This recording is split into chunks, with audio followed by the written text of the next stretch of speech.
I did everything right and they indicted me. And I don't know what the I'm doing. Antifa!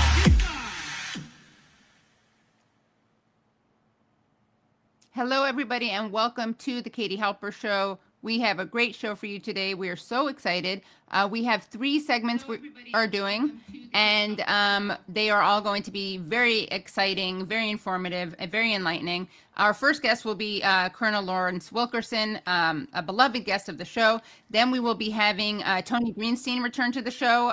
He has some very exciting news about a recent judgment where he was declared not guilty under very draconian and scary UK terrorism laws. And then we will be having back on the show Vijay Prashad. And we'll also be having a special guest who is making his Katie Halper Show debut, Kouros Esmaeli. And they will be talking about Iran and specifically the Guardian letter that was somewhat controversial for understandable reasons. The Guardian letter signed by several intellectual leftist luminaries, which has caused quite a backlash and also has been disavowed by some of its signatories. So that's going to be a great discussion. Now, before we start, we always do want to ask people to like the show, give it a thumbs up. That is for the sake of algorithmic suppression, or the sake of fighting said algorithmic suppression. It's not to make us feel validated, although that's, of course, very nice as well. Also, please do subscribe. We are almost at 475,000 subscribers, and that's another great way to support the show, get the word out about the show for free. If you would like to become part of the Katie Halper Show Patreon, we would be so grateful because we literally could not do the show without you and your support. So you can do that for $5 a month. You become Patreon members that get access to exclusive interviews, bonus content, extended interviews, early release. If you can't swing that, then you can still support the show at $1 a month. So that's literally $12 a year. We would love it if everyone who could afford to do that would do that. It would make it great for this show to keep going. And because, of course, we do live in the capitalist world system, unfortunately. If you want to become YouTube members, you can, of course, do that. We prefer Patreon because we get to keep more of the money. But if you're a YouTube person, then you can just become YouTube members by pressing join right here from YouTube. Okay, I think that's all of the announcements that we're going to make. We're going to bring on our first guest. Colonel Lawrence Wilkerson is a retired U.S. Army colonel and former chief of staff to United States Secretary of State Colin Powell. He is also an anti-war critic of U.S. foreign policy, a member of Veteran Intelligence Professionals for Sanity, and a member of the Overseas Base Realignment and Closure Coalition, OBRAC. So welcome back to the show, Colonel. Good to be with you, Katie. Thank you. It's always great to have you joining us. I wanted to ask you, and apologies for this, but to start off by reacting to an interview of former Vice President Mike Pence. He's in Kyiv at the time of this interview. He's talking to Dana Bash of CNN. And here are some comments he had to make about the war in Iran. President Trump, turning to Iran, says the situation in Iran is so good. But 6 months into a war that he said would last about 6 weeks, he's stuck in a stalemate. His 60-day ceasefire expired, no signs of a peace deal or plans for further talks. And this morning, Iran's president says that it is in a full-scale war with the U.S. If you were still Donald Trump's vice president, what would you advise him to do right now? Well, first, I just want to reiterate, I think President Trump did exactly the right thing, taking the fight for the first time directly to the mullahs in Tehran last year and again this year in Operation Epic Fury. Our military did a brilliant job. The USS Abraham Lincoln is steaming home. I know some folks that were flying aircraft off that ship. They took down 13,000 sites, but then they stopped, Dana, as you suggest. We started into a period of ceasefires. We negotiated the 60-day MOU, which turned out to be for naught. And I think, as the president announced, strong new D-Day style economic sanctions, it's going to be absolutely imperative that we keep the pressure on and that we keep the military assets in the region to be able to take the action that I believe is going to be inevitable. Look, you don't make peace with your enemy. You make peace with your defeated enemy. And the kind of rhetoric you heard from the president of Iran this morning proves that the Iranians don't yet understand that they have been defeated, despite the fact that they have been. But I think it's going to be essential that we keep the pressure on, keep the military assets in the region, because I think the time is going to come sooner rather than later when the president and our ally Israel are going to have to go in and finish the job. Okay. I mean, there's so much to react to, but what stands out for you? What stands out immediately for me is I thought before he was a total idiot. Now I know he is. That's what stands out. I don't think there was a truthful statement, even the encomium that he expressed about our military, particularly Lincoln, and what was done off Lincoln's flight decks. I don't even think that's accurate. And it's certainly not accurate that the Iranians are defeated and just don't know it. I would say if I were turning that around and pointing at Donald Trump in the United States, that it better fits us than it fits Iran. But all that said, he's a perfect example of what's wrong with this administration. They cannot see. The old saying is you can't see the forest for the trees, or vice versa. They can't see the forest or the trees. They do not understand what's going on. They particularly don't understand what's going on with the military aspects of this 28 February, I think it started. We're 6 months into what was going to be, according to David Barnea, who really was the guy who led Trump into this war on behalf of Bibi Netanyahu. They'll fall just as soon as you drop the first bomb. Just as soon as you assassinate a few leaders, they'll fall. Wrong. And we've been wrong ever since. Now, what's happening right now, as I understand it, and this is from some pretty good sources, we're negotiating again. We're not negotiating the way we should be because we don't do diplomacy. We're doing it through third parties. We're doing it through other people. But even in that sense, we are getting some vibes back and forth. And those vibes are that Trump knows he's not going to win this militarily. The Iranians would like to get back to something like the MOU if that were possible. And so they're talking about it.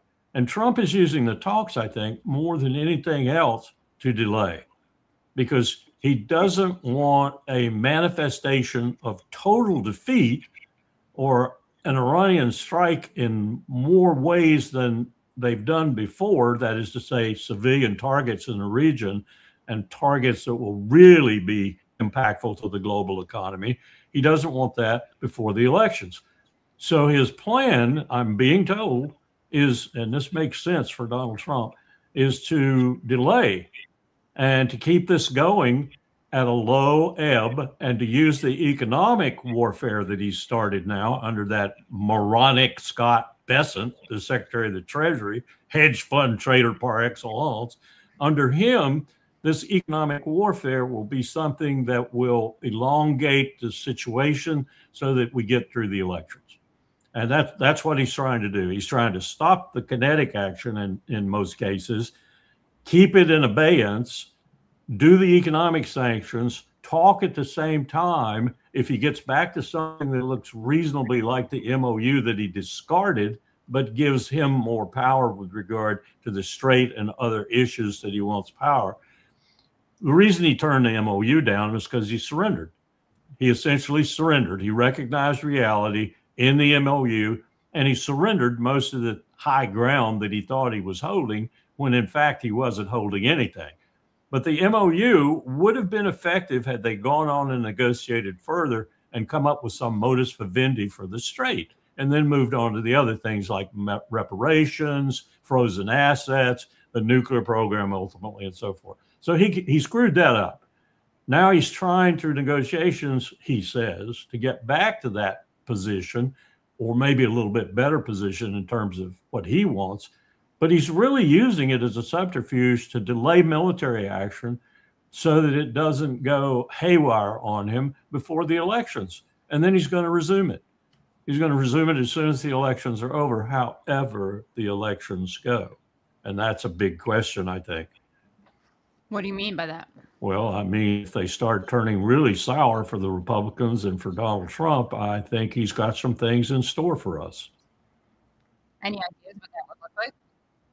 I'm sorry, you cut out there. Sorry, any idea of what those things would be that they have in store? I've gone through a list of things that range from the Praetorian Guard, the brown shirts, ICE actually accosting people at election sites, to a full-blown declaration of martial law in certain key states under the guise that something's happening there. There are terrorists in the streets or something like that.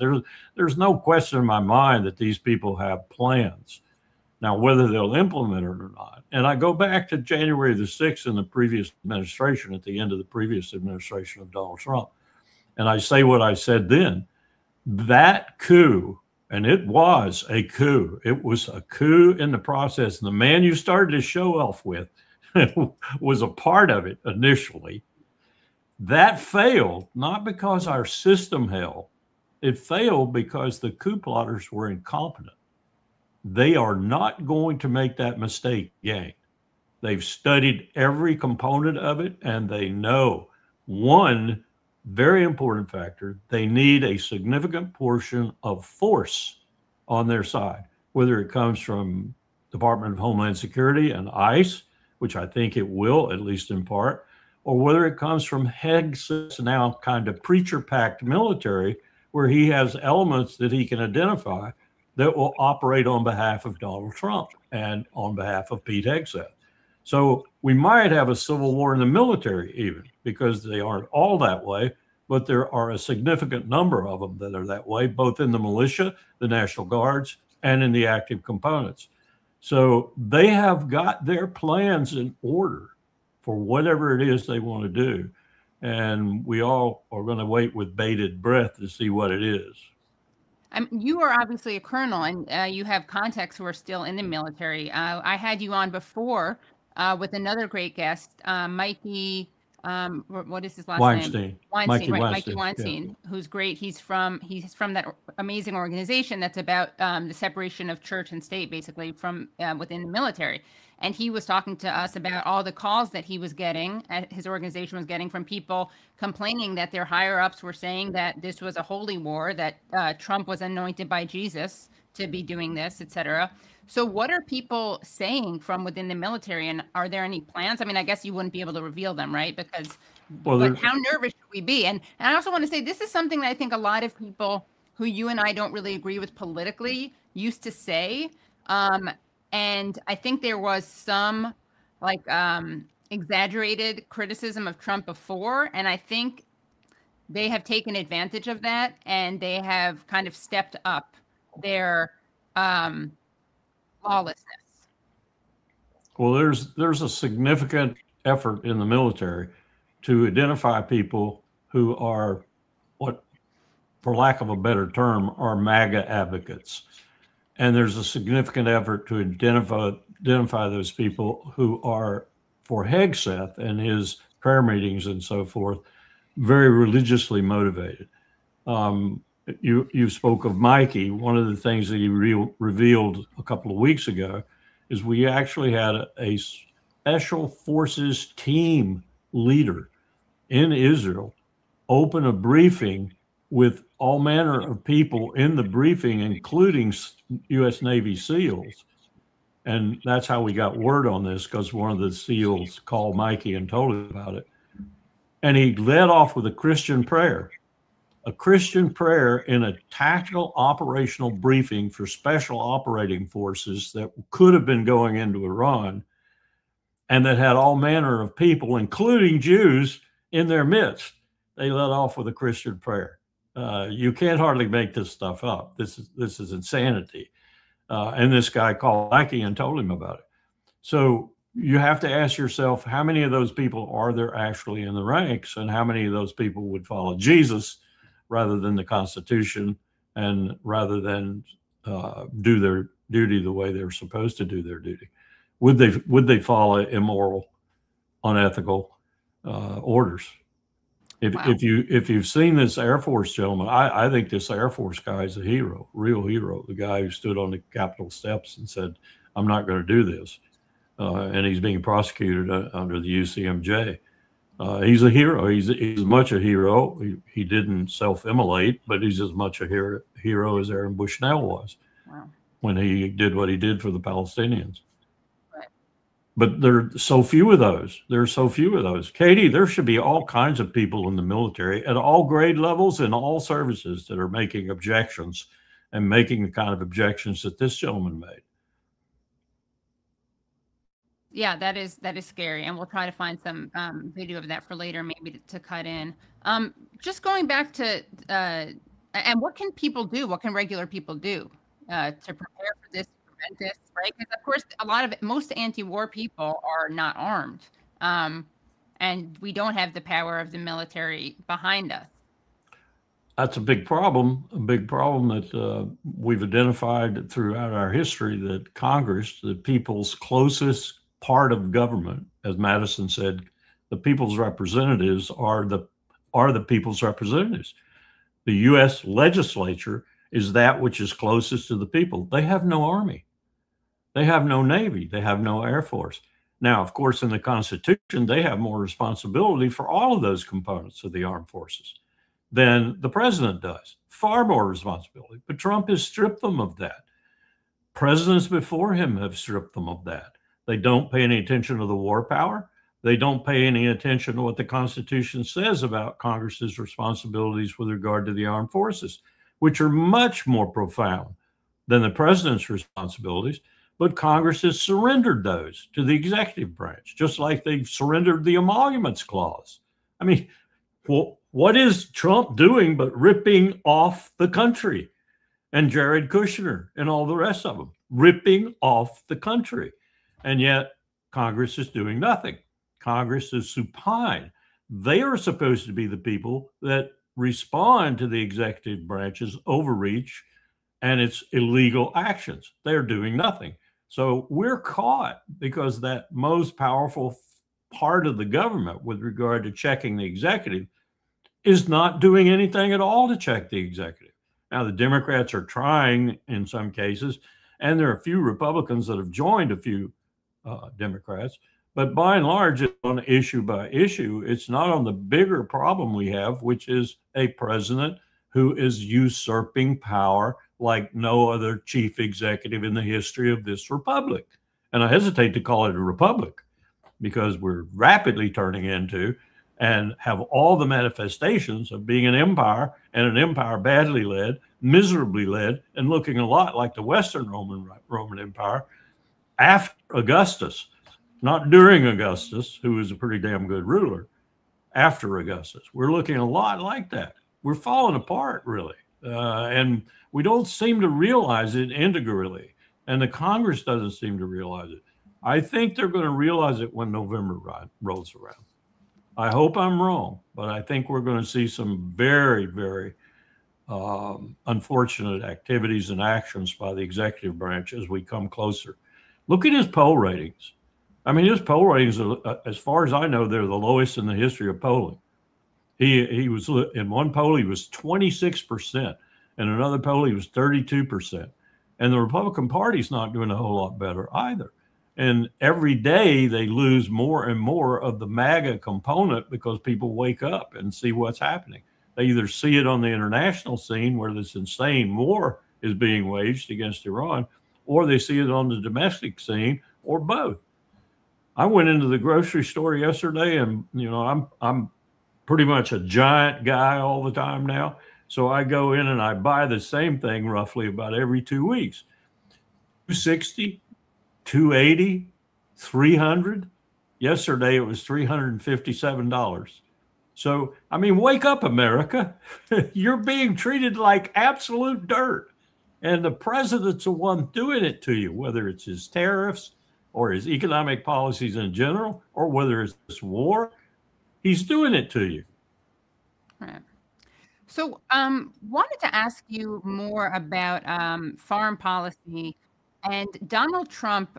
You know, there's been some talk about shifting between Israel and the United States, shifting between Israel and the Trump administration. Trump and Vance at one point kind of scolded Netanyahu Democrats have been ditching AIPAC money, at least just like performatively, if not ditching AIPAC values. And the population, you know, public opinion is more against Israel than ever. But at the same time, you have the National Defense Authorization Act, which passed the House, including the section that further formalizes the integration of the U.S. and Israeli armies. And though the Democrats, by and large, did vote against this, Democratic leadership is still staunchly pro-Israel. So what do you make of this relationship? Has it really changed? Has it gotten weaker? Has it gotten stronger? It's gotten weaker with the American people. There's no question about that. Just look at polling, and you'll see that. Even amongst the MAGA crew, it's gotten weaker. But you're right, 224 and 219 look like they're going to go through the process. I think the only thing left is the Senate markup, and there the amendments can be challenged again. But it looks like they're going through. And incidentally, a week ago, Haaretz ran an article that said some Jewish Israelis were opposed to these relationships. And I don't blame them. I mean, it's like sucking your blood.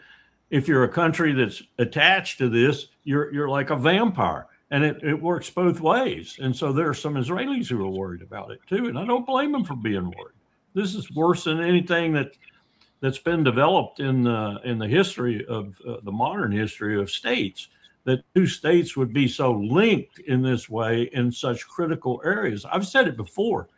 If people want to read what we're talking about, read Cy Hirsch's chapter in his book about what Jonathan Pollard did to the United States, which he should have been sent to Fort Leavenworth and hung for. Now he's free. He's back in Israel because of Donald Trump. At least we put him in jail to start with. But what he did was to sell highly guarded secrets of the United States of America, and particularly security secrets, to the world, including the USSR. And he did it for money. He didn't do it for Israel. He did it for money. Well, what we're doing with 224 and 219 is we are legalizing that treason. We are legalizing it. You can share anything you want to share. You can do anything you want to do within the security complex, both and depending on the military-industrial congressional complex in this country, and the same thing in Israel, to keep everything copacetic. It's absurd what we're doing. And even Jewish Israelis are worried about it. I don't blame them, because like I said, we're institutionalizing Jonathan Pollard's treason.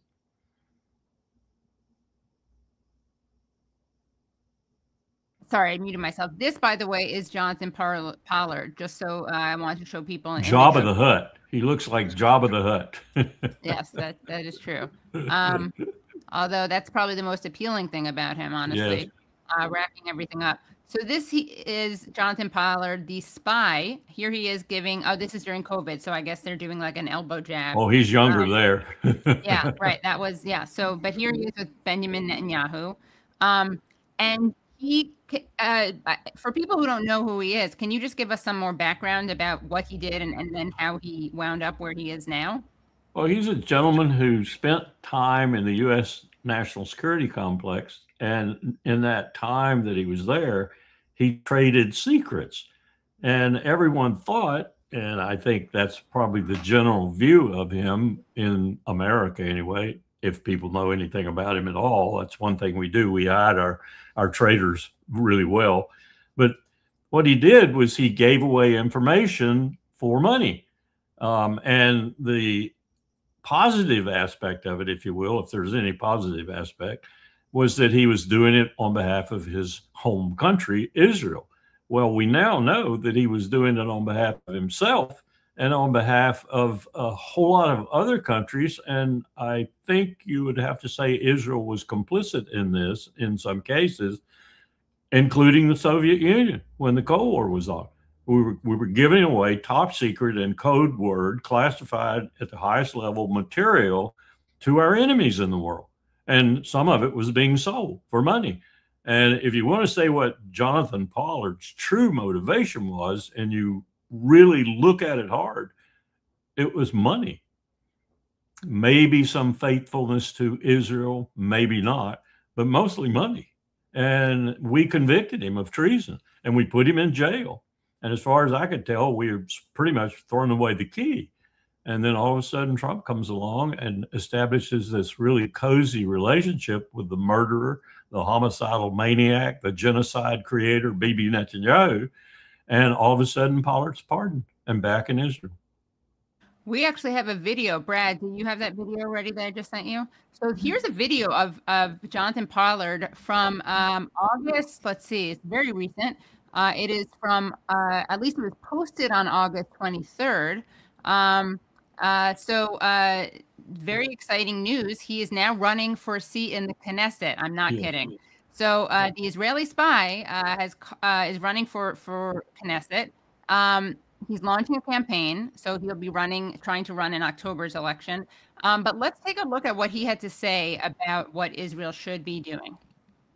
Legend and former spy Jonathan Pollard has announced he will join the Israel First Party led by Knesset member Sharon Haskel.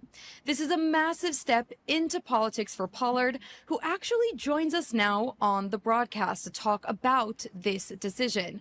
Jonathan, thank you so much for joining us on the show. My pleasure. Thank you for having me. As far as Lebanon is concerned, again, we cannot allow Hezbollah to remain standing at the end of the day.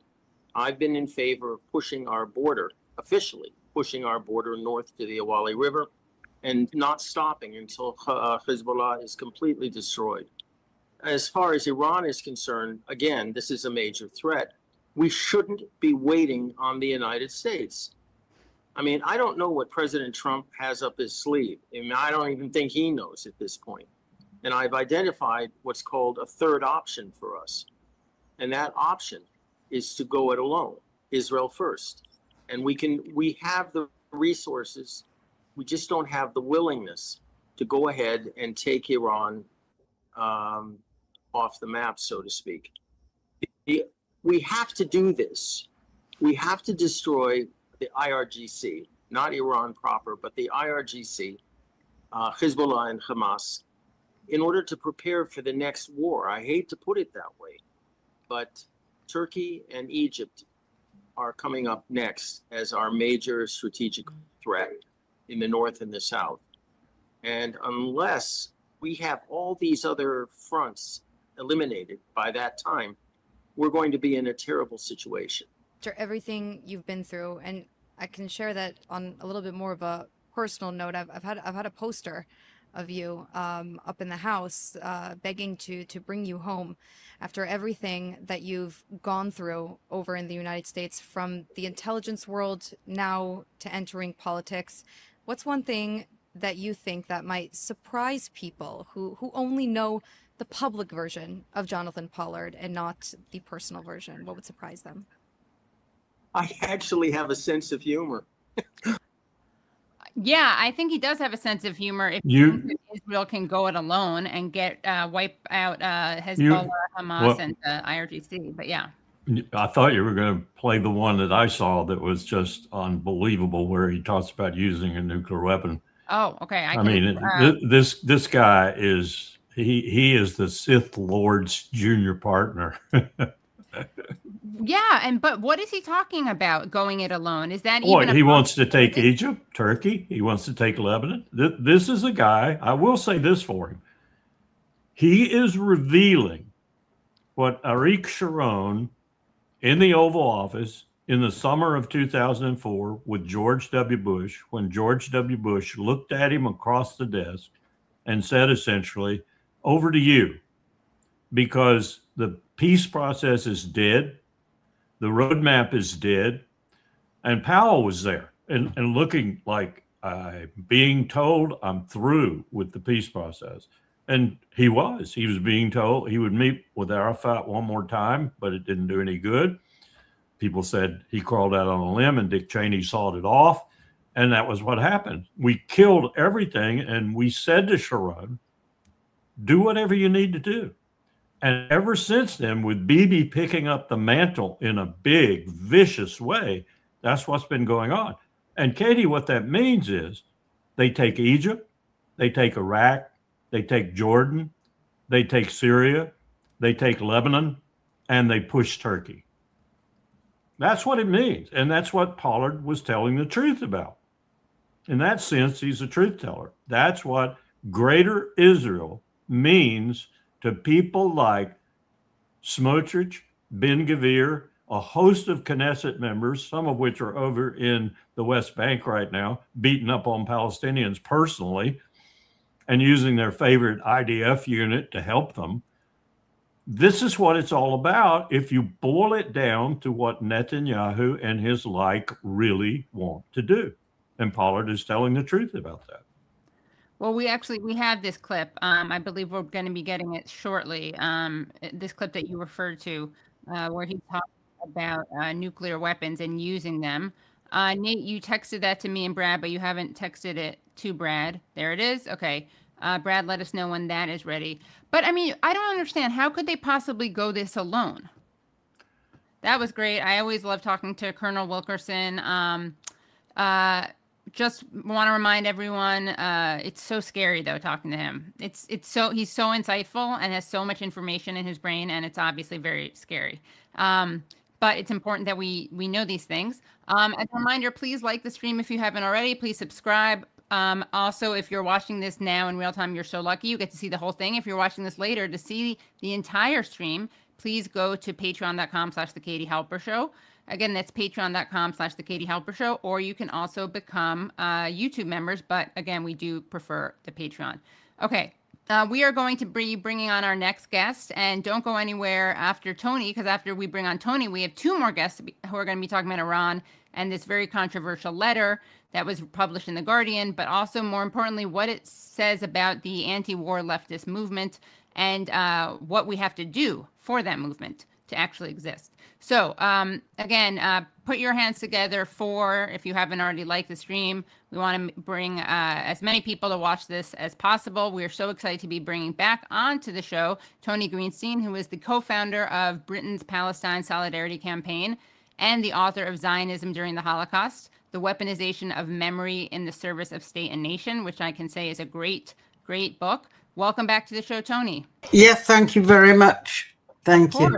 Thank you for coming. And you have some very exciting news to share with us. Do you want to tell us about the latest that happened? I mean, I can set it up. Just, you were recently acquitted of a count under Section 12(1) of the Terrorism Act 2000. Yeah. And this, you want to lay it out, or do you want me to explain? You go ahead, by all means. Okay. So, so acquitted of a count under Section 12(1) of the Terrorism Act 2000, alleging that you advocated, you were in support of a proscribed organization, Hamas, in 3 ex-posts from 2023 and in a blog that they linked to. The post, though not mentioning Hamas by name, included a comment giving your, quote, full support for the Gaza ghetto uprising, end quote. So tell us more about what you were charged with and the trial that recently culminated in your acquittal. Well, they said that supporting October the 7th, the right of the Palestinians to break out of what I described as the world's largest open-air prison, was equivalent to supporting Hamas, which is a proscribed organization, a banned organization in the UK. And furthermore, my comments in the blog that we should congratulate Hamas on an audacious and well-planned attack, in other words, a comment on their military tactics, meant I was inviting support for Hamas rather than simply commenting. There were 9 leading Zionists who complained to the police.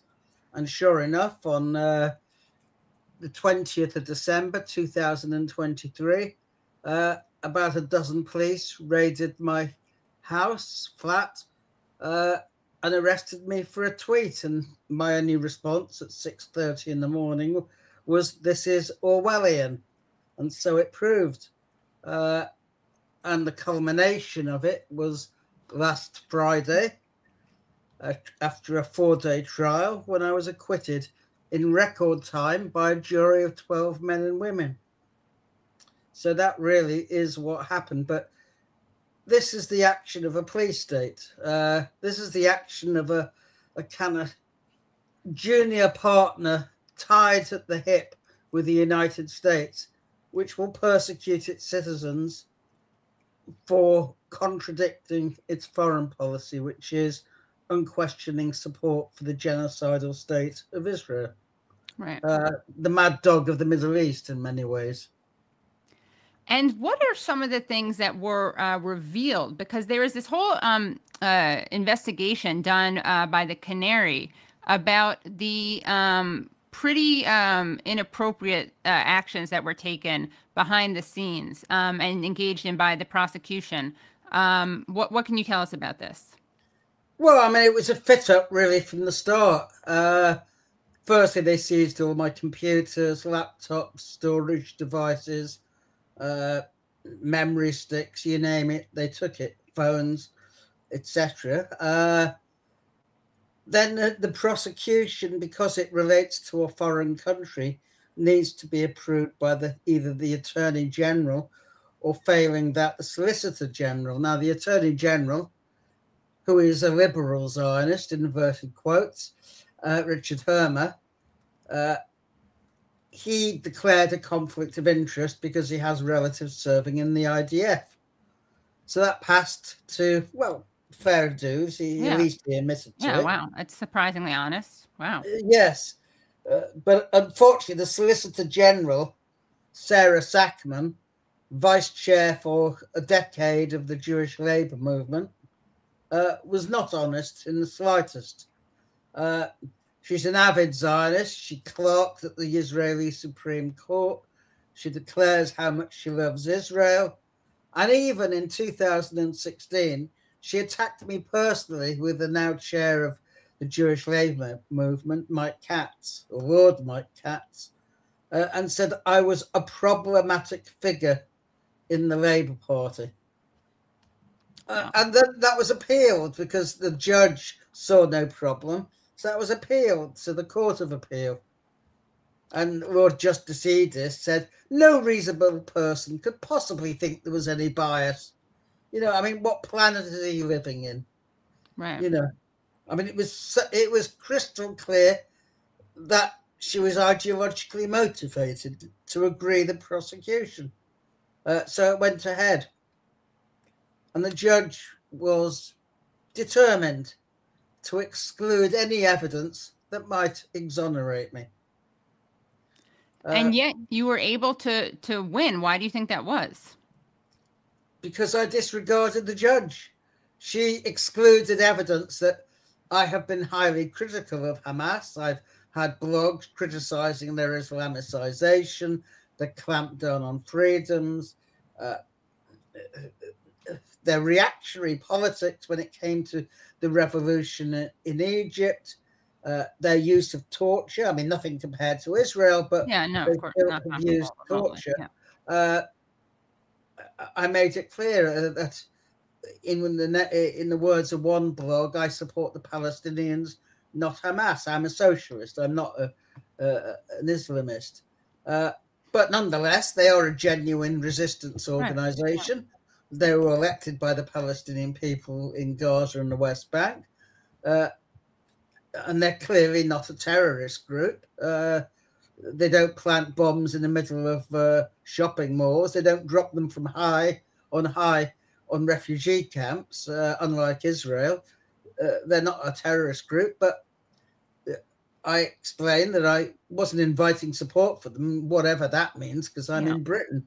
How can I invite support? But anyway, that's how the act is worded. And the prosecution attempted to make the case, by excluding my evidence, of course, that what I said was tantamount to inviting support. And she did her best in cross-examination to make the case. And when I painted a wider picture, the judge intervened and said, we mustn't bring politics into this. You know, I mean, genocide isn't political. The prescription decision isn't political. I mean, so I just told her in the end that she's typical of the British ruling class and her support for genocide, and she shut up then. Wow. because you have to deal with these people in their own terms. So I knew, though, that when it came to the final address to the jury, my barrister, Lawrence McNulty, who isn't particularly political, would stay within the professional guidelines. And that means accepting the diktat of the judge. Right. I'm not a professional barrister. I'm a political activist. I have no such compunction about disregarding anything and everything she did to try and sabotage a fair trial. So I had prepared my speech. It was peppered with quotes from people like Benjamin Franklin and others, and including distinguished British judges of the past, who said that the jury system was the lamp of liberty that will ensure that Britain remains democratic, which is why it's under attack. It's why Starmer and Lammy tried to get rid of it for 50% or so of jury trials.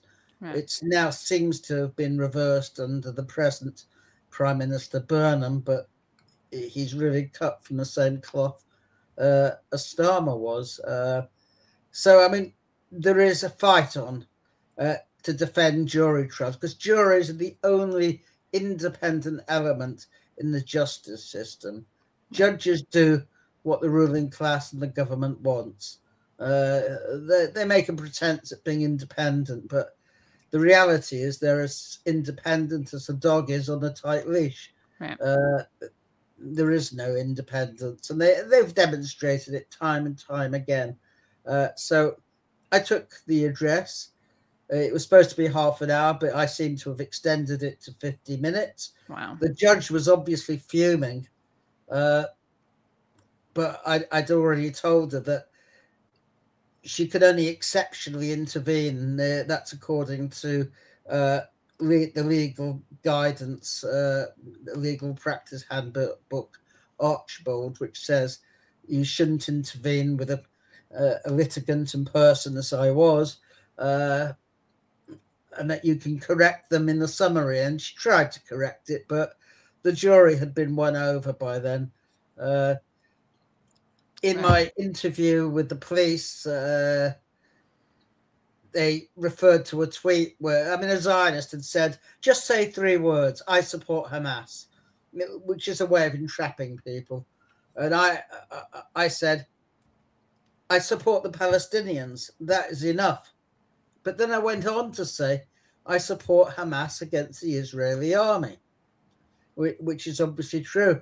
And when the police asked me about this, and doesn't this mean I support Hamas, I said, no, I would support the devil against the Israeli army. And then I went on to explain why, in my view, if anyone is a devil, it's the IDF. We actually have, do you want to read this quote? I hate when it's stupid clothing ad appears. Sorry about this. I don't even know what brand this is. All right. Yeah, that's it.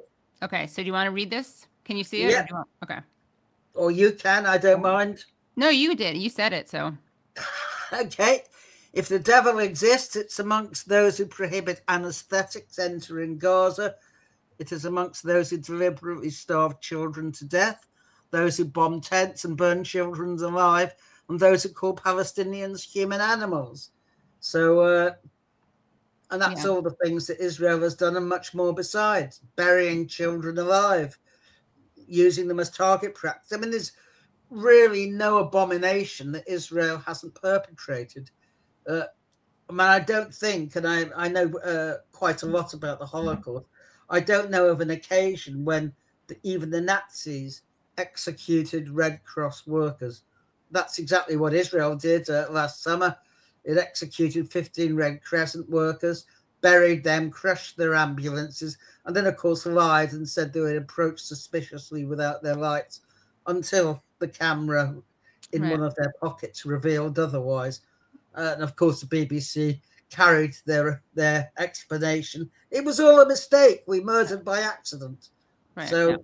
This is the nature of the British press and media landscape. So, but the jury, I think they were indifferent at first when I started off, but once I started explaining what Israel does to children and what it does to human beings and the way it behaves and so on.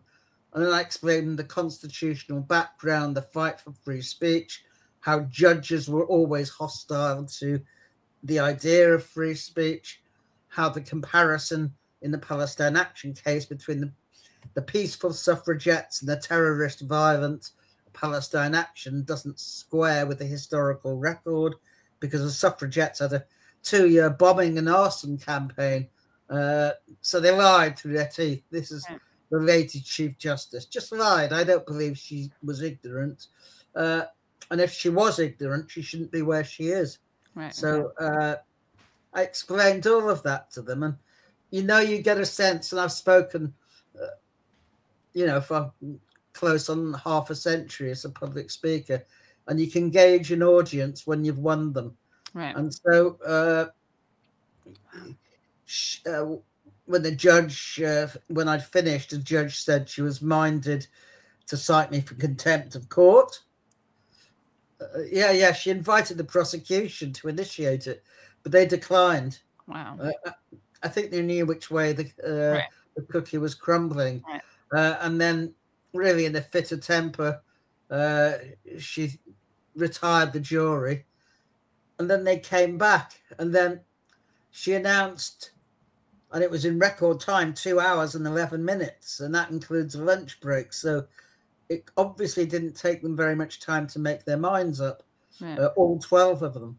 And the judge said that after calm reflection, she had decided not to initiate contempt of court proceedings because she believed that I had not affected the jury's decision, and it was just the ramblings of an old man. Wow. Yep, that's what she said. Wow, so that's so I've funny. made a complaint to the Judicial Investigation Office, Oh, good. At that point, I thought, maybe they have returned a guilty verdict and nothing I said affected them. Right. But then when they were asked to read it out, it was not guilty, and the court erupted, of course. What punishment were you facing? 14 years in prison. Were you nervous about this? I mean, well, I wasn't looking forward to it. Let's put it like that. But you went in thinking it was a real possibility? I wouldn't have got 14 years. I'd have probably got 2 to 3 years, and I had a suspended sentence for a Palestine Action outing, so that was 9 months suspended. So I was looking at about 4 years at least, I should think. But I was determined not to let the fear of what might happen at all detract from the task at hand. Right. Wow. And clearly, I went through it. I had wonderful support from my defense committee who went through it. People who were in Lebanon and South Africa, 2 of them. We were on WhatsApp each night, and they were going through it and saying, no, don't say this instead and stuff. And we fed it through AI to get it down from my probably 2-hour speech to half an hour. And even then I didn't manage it. So I was ready to go in, and I won the jury. And she, just left in a fit of temper, I guess is the best word. She's a Zionist. She's Jewish. She's a Zionist. She had an interest to declare, but she didn't declare it, right? Which is an outrage in itself. Right. An interest to declare is like a conflict of interest. To recuse. Yeah, what we clearly a conflict of interest, right. But these people don't say what their conflict of interest is. And there have been so far 7 of these trials under either Section 12.1 or 12.1a, each carrying 14 years. There's been 4 acquittals and 3 hung juries.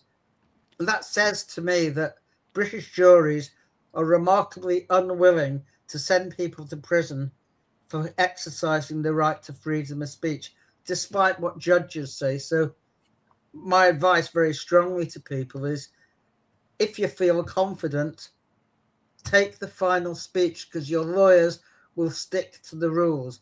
And that's essential. You don't stick to the rules. You say what you want to say. And damn the consequences. Contempt of court carries a 2-year sentence. And I'd rather a 2-year sentence than a 14-year sentence. Right. Tony, Yeah. do you mind moving back a little bit just because what you're saying is so powerful? I don't want your face cut off. Yeah. We actually have video of you speaking right after you were acquitted. Let's show this. This is B01. Government which pursues support for genocide at the very same time as it prosecutes those who are opposed to genocide, whether it's Palestine Action, the Philipson 24, or is it 5 now, and myself. And these prosecutions for terrorism of people who are not terrorists are increasingly being seen through by juries. The judge was not happy.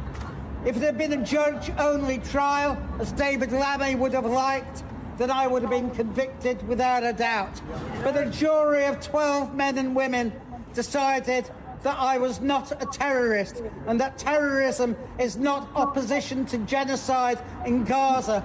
And I stood here as a Jewish person and I made it clear to the jury that my opposition to Zionism was because I was Jewish, and that Zionism is in the tradition of the Nazis who persecuted Jews. We have to take heart from this because there are many other people who are still on trial. The Philipson 25, and we have to defend each and every one of them because opposing genocide is not a crime. Supplying arms to Israel to perpetrate a genocide is a crime. And that is the nature of our judicial system. They prosecute the wrong people. I want to see David Lammy, Keir Starmer, Yvette Cooper, and the rest of them inside for having helped Israel perpetrate a genocide. The Terrorism Act is not about terrorism. The Terrorism Act is about terrorizing people in this country. Throughout the trial, I said Hamas was not a terrorist organization. It was a resistance organization. It doesn't therefore mean I supported it politically, because I made it clear to the jury that I didn't. Under the Terrorism Act, the so-called definition of terrorism would have made the French partisans and the Warsaw Ghetto resistance also into terrorists if the government had so desired. It's an act of repression. It's an act used against Muslims, of course, in this country. Those who introduced the act, Jack Straw and Tony Blair, were the very ones who were responsible for terrorism. So they created the very thing they then said they were going to try and deal with. So the Terrorism Act has to go. That's an excellent speech, Tony, and something that I want to make sure that people know about. And we will get back to talking about what needs to be done now, because it's great that you've been, of course, acquitted, but there's so many other people who are still waiting to be. But I do want to point out that your speech that we just watched was posted on Instagram by Gary Lineker, who is very famous in the UK. He's a what we would call soccer. He's a football. He was a football commentator on BBC, and before that, he was a very good footballer as well. Right. And so people are extremely angry because he posted a video of you in which you linked Zionism to Nazis, because as we just heard that. And so that helped publicize your speech. So thank you, Gary Lineker. They are, outraged. But you are someone who wrote about the link between Zionism and the Holocaust. You wrote about Zionism and Nazism. And I want to ask you to just kind of talk about that connection. Also about Marek Edelman, because in your closing statement, you reportedly raised the legendary anti-Zionist Holocaust survivor Marek Edelman in defense of your comparison of Hamas's uprising October 7th to the Warsaw Ghetto uprising. So I want to just ask you more generally about why you're saying that what Nazism is doing is what Zionism is doing is in the tradition of Nazism, and then to talk about that Marek Edelman, because he's been wiped from the face of history. Yeah, well. And you, by the way, one thing I just want to point out, your father was a rabbi, and you lost many relatives in the Holocaust. Yeah. Your father's family, is that correct? That's correct, yes. It's quite clear, and it should be to anyone today, that Zionism owes much of its ideology to the Nazi ideology, and not just Nazi ideology, the whole ideology of racial nationalism that percolated through Europe in the 1930s and before, racial purity. I mean, Israel is strong on that. I mean, as Hannah Arendt pointed out in Eichmann in Jerusalem, when the prosecutor in the Eichmann trial condemned the Nuremberg laws because they forbade marriage between Jews and non-Jews, people were too polite to point out that so did Israel. Marriage or sexual relations between Jews and non-Jews in Israel is a very strong taboo. It's called national treason. And you have gangs, fascist gangs going around attacking Arab men who they think are wanting to establish friendships or anything else with Jewish women. So that is the ideology of Zionism, the separation of, the creation, if you like, of the Hebrew Reich. And the comparisons are, well, I mean, where would you start? I mean, in the Gaza war, extermination, 60% of Israelis, according to the Pennsylvania State University poll by Professor Sorok, support the extermination of every Palestinian in Gaza. The summoning to their memory of Amalek, the tribe that was wiped out. Smotrich saying it would be quite moral to starve 2 million Palestinians, but unfortunately the world won't let us. Well, the world has, unfortunately. So, I mean, starving a population is a tactic that was used on the Jewish ghettos in Poland. Right. You know, I mean, there is very little, and some Israelis are open. They say we have to learn from the Nazis. Right. There's even been calls for gas chambers, ironically. I mean, but you know, recently you've had people numbered, like Palestinians have been numbered. Yeah, well, that's been a recurrent theme throughout Israeli history, numbering Palestinians like they numbered Jews in Auschwitz. So, I mean, where do you start with the comparisons? The racial ideology in Israel is far stronger than it was in Nazi Germany, because most Germans weren't dedicated anti-Semites. Hitler had to work very hard to convert them to anti-Semitism. The Holocaust was a secret. Right. The SS didn't boast of it. They didn't write back to their families. On the contrary, you had to keep it a secret.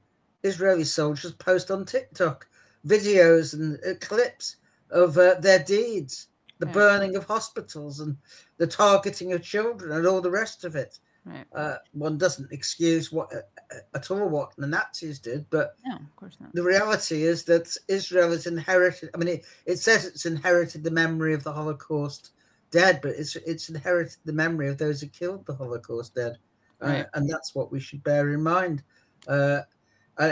It is a racial state which is out of control, and the West is only support it by pretending that Israel is a normal liberal democracy. Right, right. And there's more. I mean, that's what. Sorry.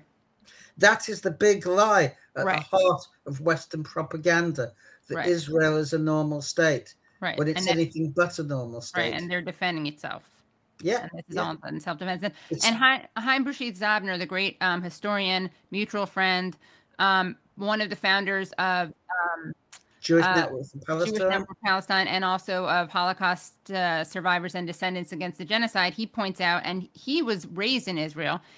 His parents weighed like 70 pounds when the camps that they were in were liberated. And he points out that he considers this the most democratic genocide in history when it comes to the support it receives from the population, you know, and it is really, it is, I mean, it is so disturbing.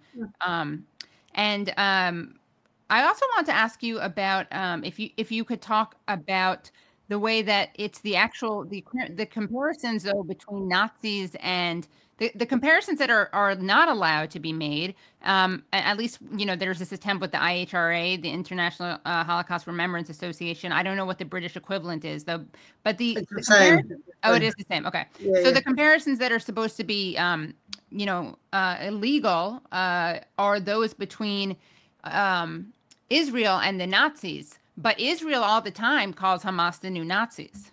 Yes, of course. Yeah. Of course. I mean,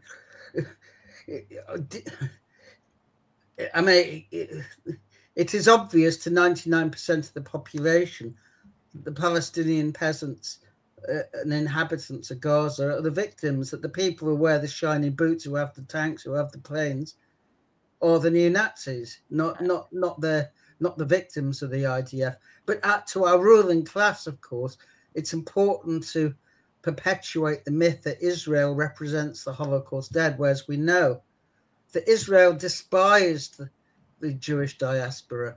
It didn't care what was happening. They actually fought against admitting them to any other country but Palestine. Right. So, I mean, they even at one point denied there was a Holocaust, beginning in 1943 when the Allies had declared there was. Their sole aim was building a Jewish state.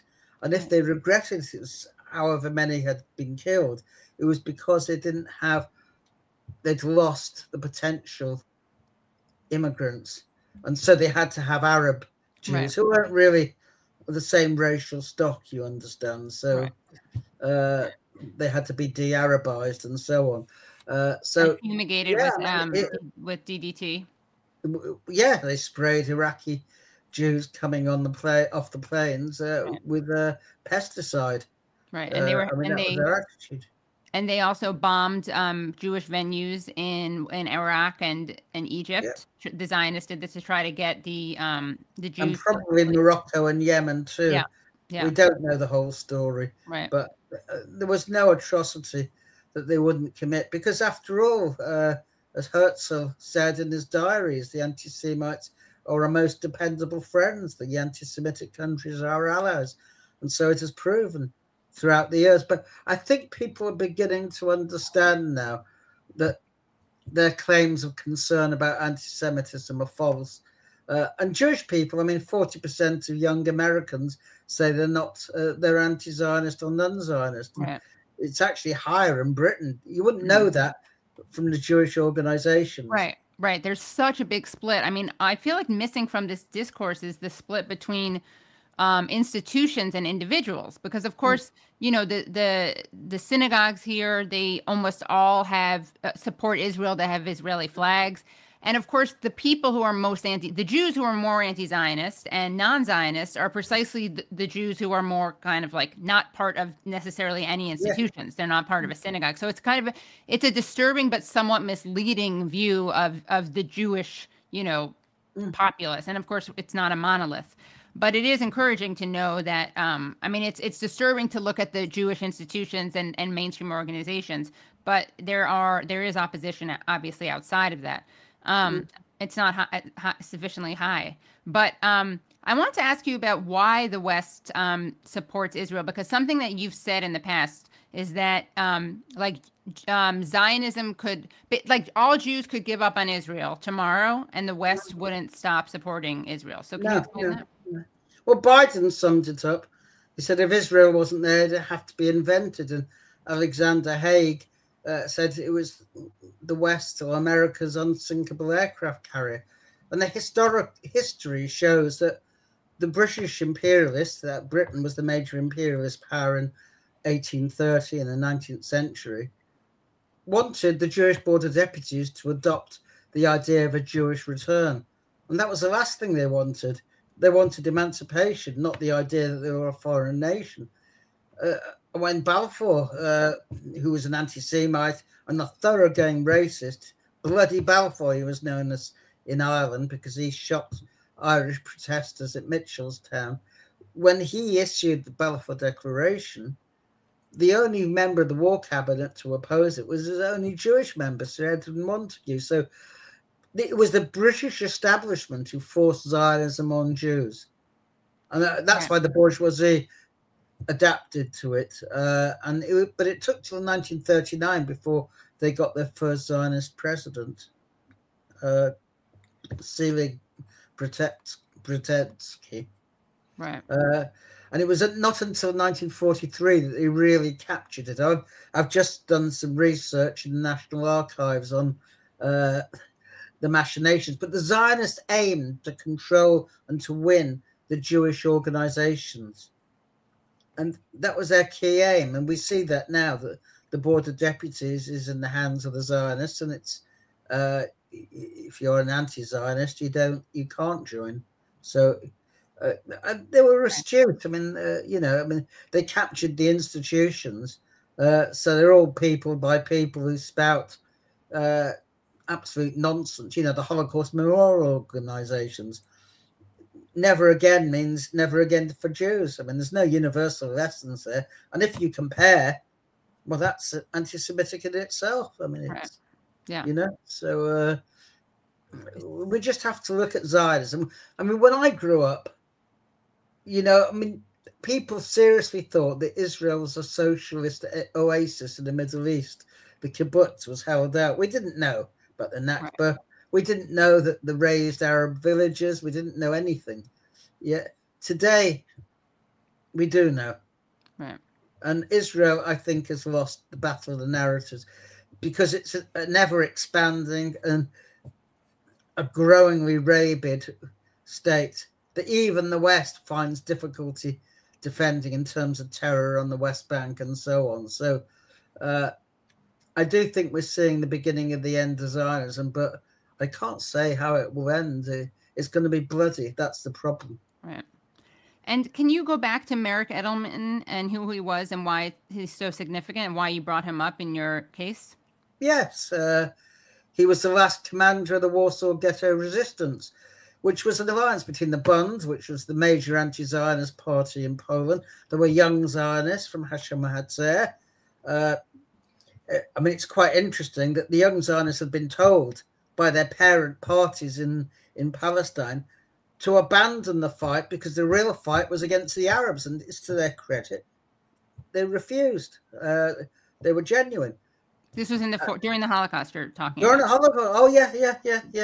Zavir Lebetkin and others, Chad Klinger, who went over in 1943 to Palestine and excoriated the Zionists for their collaboration and said they have to be brought to trial. But of course, she was criticized by her own organization, MAPAM, the so-called left Zionists, and she eventually committed suicide. And they completely altered her diaries, and all the Zionist fighters they rewrote them in essence so they could fit with the Zionist narrative. And it's in my book. I mean, right. You can read it. Yeah, I have. I think I forgot about that suicide case. Yeah. Chad Klinger committed suicide, and she'd been severely criticized by the leader of MAPAM. But yeah, I mean, these are people movies need to be made about, and of course it won't happen, but it would be amazing. Yeah. I mean, Marek Edelman was the last survivor, and he became a solidarity activist in Poland. He was a heart surgeon, and he was enormously respected. But when he went over to Israel, he greeted Hamas. He issued an appeal to the Palestinian fighters of the resistance, which outraged Israel. He should have called them terrorists, according to them, because, of course, anyone who opposes the occupation is a terrorist at heart. So, I mean, he was really persona non grata. So right. When he died, I think it was 2008, he had a state funeral in Poland. The president of Poland gave the oration. There was a 15-gun salute. Israel didn't send the lowest clock at its embassy. He literally did not exist, and that's what the genuine attitude of the Zionist establishment is to the Holocaust. They were there to be used, so they stole the reparations of the survivors and kept them living in poverty. And them on the military, right? That's what Haim said, that they actually put them in. Oh yeah. A third of those. Yeah, that's right. A third of those who died were Holocaust survivors. They stopped them in the DP camps from going to anywhere but Palestine. I mean, the Zionists opposed any lowering of the immigration barriers in the United States. I mean, because they wanted to build their racial state. And so I said that Zionism is a racial preservation project as much as anything else, with the idea of reestablishing the kingdom of David and whoever else across the Middle East. Of course, it's a fantasy. Right. Israel dreams really of being the major imperial power in the end. It won't be. Yes, inshallah. And they are also, of course, Christian Zionists who have their own vision.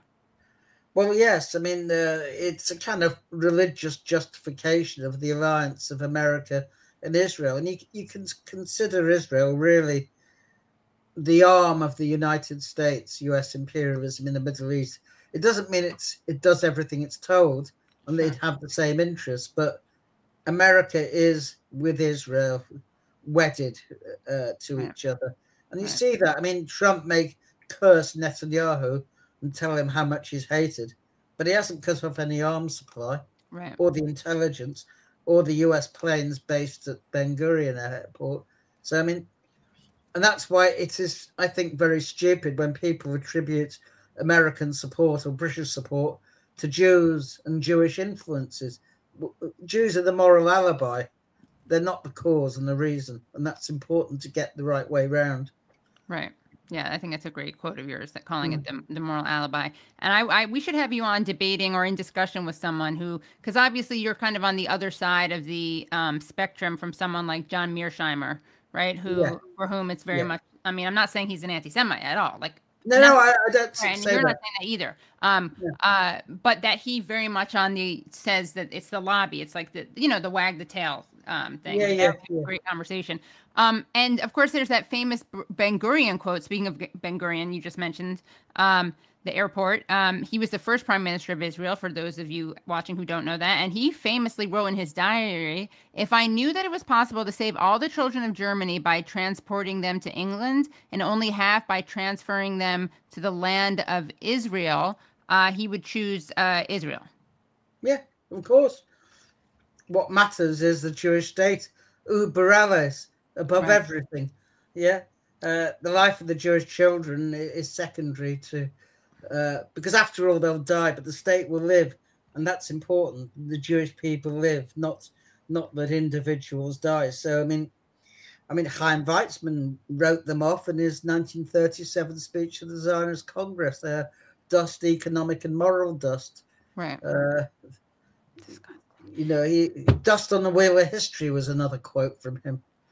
Yeah, I can't recommend Tony's book more, by the way, and Brad already set it up. Zionism During the Holocaust, the Weaponization of Memory in the Service of State and Nation. And Tony, I do want to return to the question, last question for you, and please come back because you're someone else I could talk to for hours. Sure. I do want to ask you about the people who need support now. Obviously, the people of Palestine, but in terms of the people in the UK who are still facing jail time or in jail, what do people need to know about this?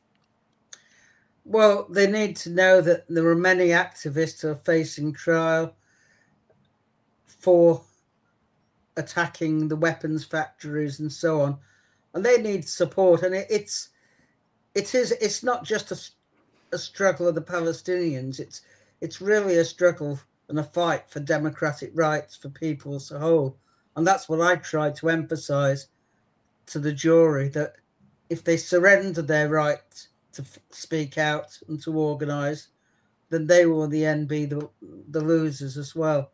That democratic rights are hard fought for but easily lost, and that's why it is a fight that is in everybody's interest, and we have to ensure that our people do not languish in prison. It's as simple as that. We have to make sure that the judges know, and we need to go on the offensive. We need to call out, why are these judges in their position anyway? Why does legal knowledge therefore mean they can judge things which are not legal? Who gives them that power? So we're faced with a system.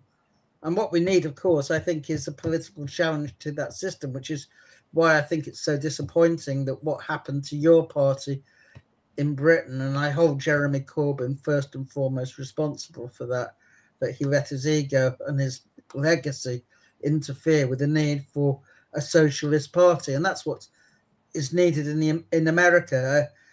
I've always believed that the Democrats are the graveyard of the left. I know there's a radical tinge to them, but really there's a need for a socialist party, which is going to challenge their parties of capitalism, the Democrats and the Republicans.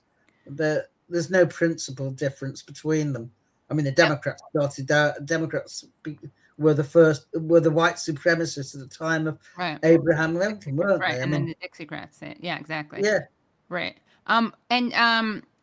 Your party, by the way, it's always confusing whenever I hear about this. Your party is the name of a party. It's not my party. When you're like your party, you hold when you mention it's a stupid name. Really and what about the DSA? What are your thoughts on the DSA? Well, I mean, I don't know a massive amount, but it seems to be a loose coalition of people who call themselves socialists. And I think the problem is they have very little control over their elected representatives, like AOC. Right. She's a bit of a transient and a bit of an opportunist, from what I can gather. She comes down sometimes on the right side, but in other terms, she tries to make a peace with the Democratic establishment. I mean, I have more time for Rashid Khalidi, she's great. and Ilhan Omar, but I mean, but it's difficult for me to offer advice over the pond, as it were, because it's your country. But I would think the Democratic Socialists should really think about whether being in the Democrats is good for them, or whether they should be establishing a socialist project outside. But that's my view. I don't live in the States, so I can only offer an opinion. Well, Tony, thank you so much. Thank you so much for everything you've done. Thank you for talking to us. We have to have you on more regularly because it's always a fabulous. I'm happy. People are always so thrilled to hear from you, and they learn so much. So, be good. Stay healthy because we need you around this fight. And we will see you soon. And I'll link to your blog and all of that. And congratulations. Okay, thank you very much, Katie. Of course. Care. Have a great night, Tony. Bye. That was so amazing. And Tony, I'm so grateful because he's really late where he is, but he is a tireless fellow. Okay, we have our third segment. Now we are going to be bringing on two excellent guests. One of them may be having a tech issue. So let me just tell him that we are, and that's not you, Kouros. Let me just come in whenever you're ready, I guess. Okay, so we were going to be bringing on, I think he's still joining, the wonderful Vijay Prashad, but he apparently is dealing with some tech issues. But we are also bringing on someone I'm thrilled to be bringing on, and this is someone who I've known for a while, and I'm very glad to be back in touch with.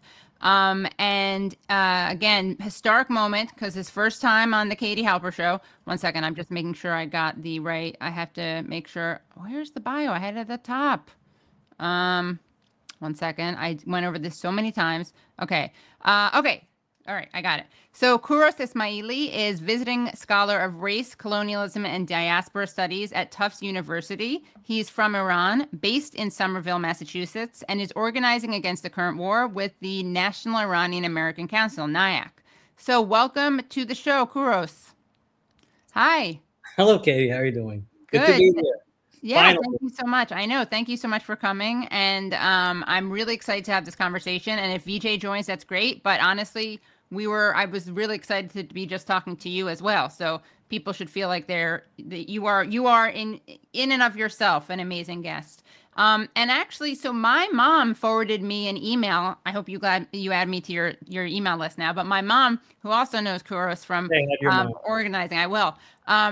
Sent me an email that you sent out, and you had a really excellent response to a kind of problematic letter that had been published by The Guardian. Do you want to set up what this letter was and why you thought it was important to respond to it? Sure. So this was a letter in The Guardian newspaper that came out actually on my birthday. And that really made me extra angry on August 20th, last Thursday. And there was a letter signed by many very respectable and respected American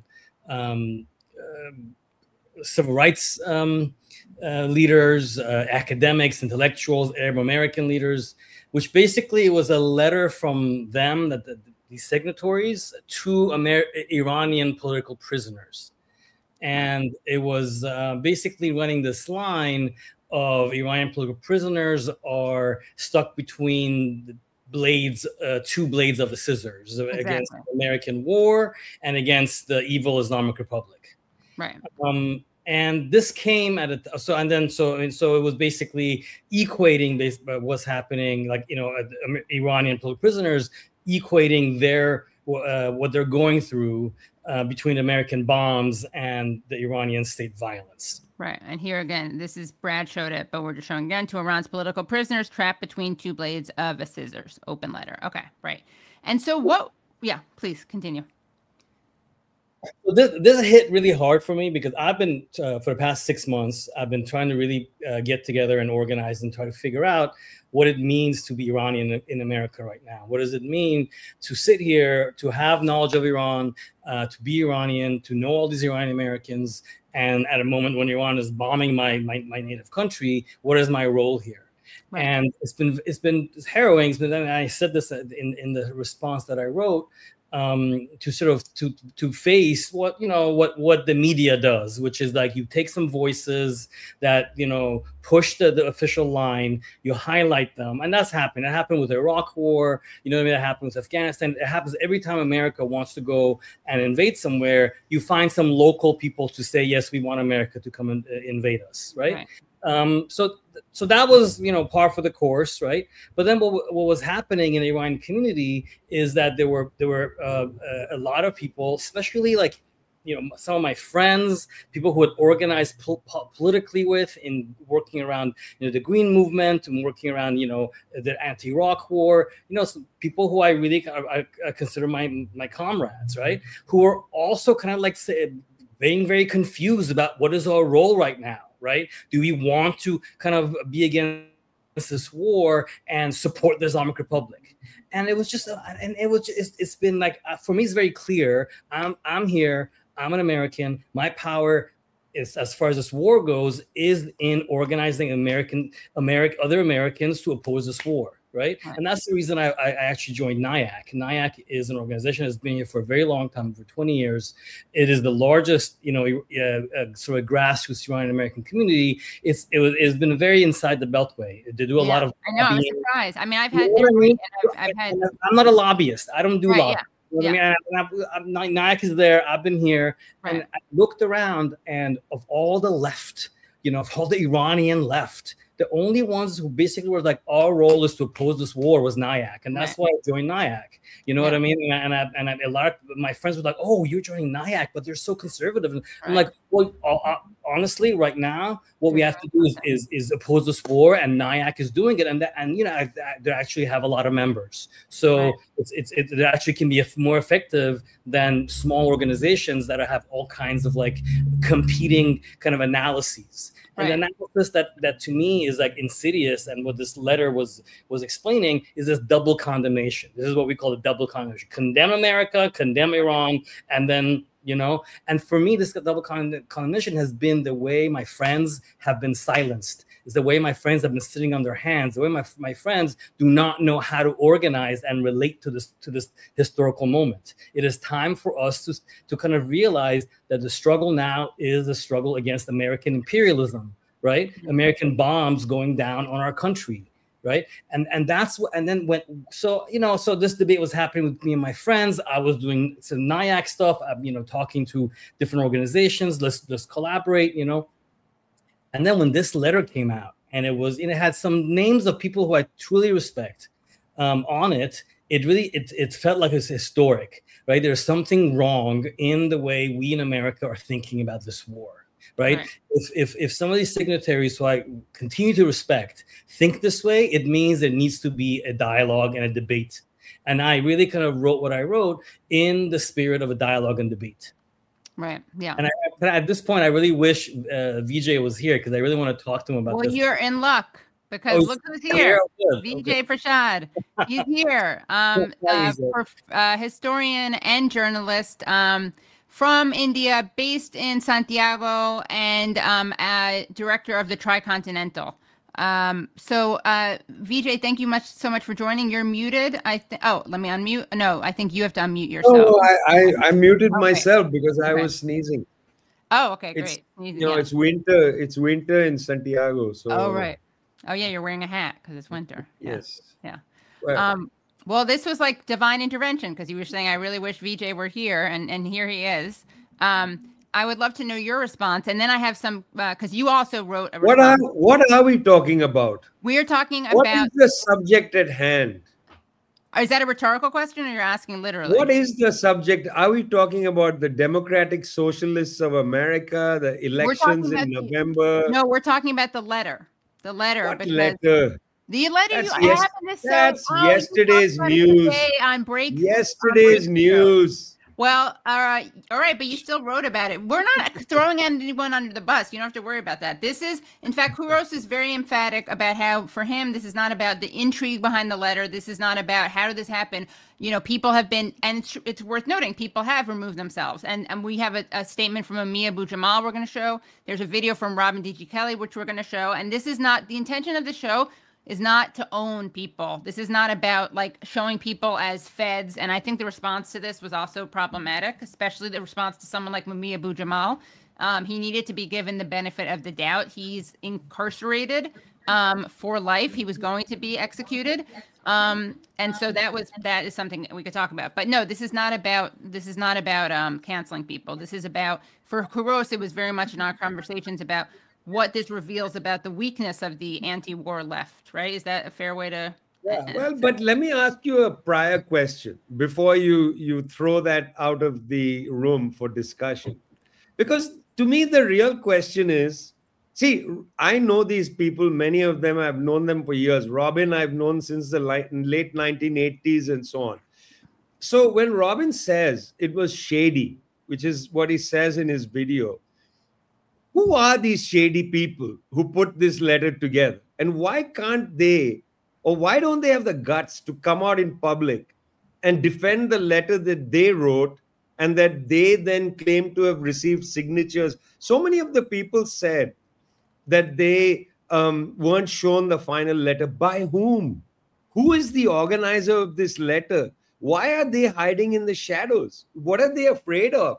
I find that actually, that's worthy of commentary. You know, who put this together? Who wrote this letter? Why are they hiding now? When people have accused them of fraud and malfeasance, why aren't they showing themselves? This is interesting to me. Sure.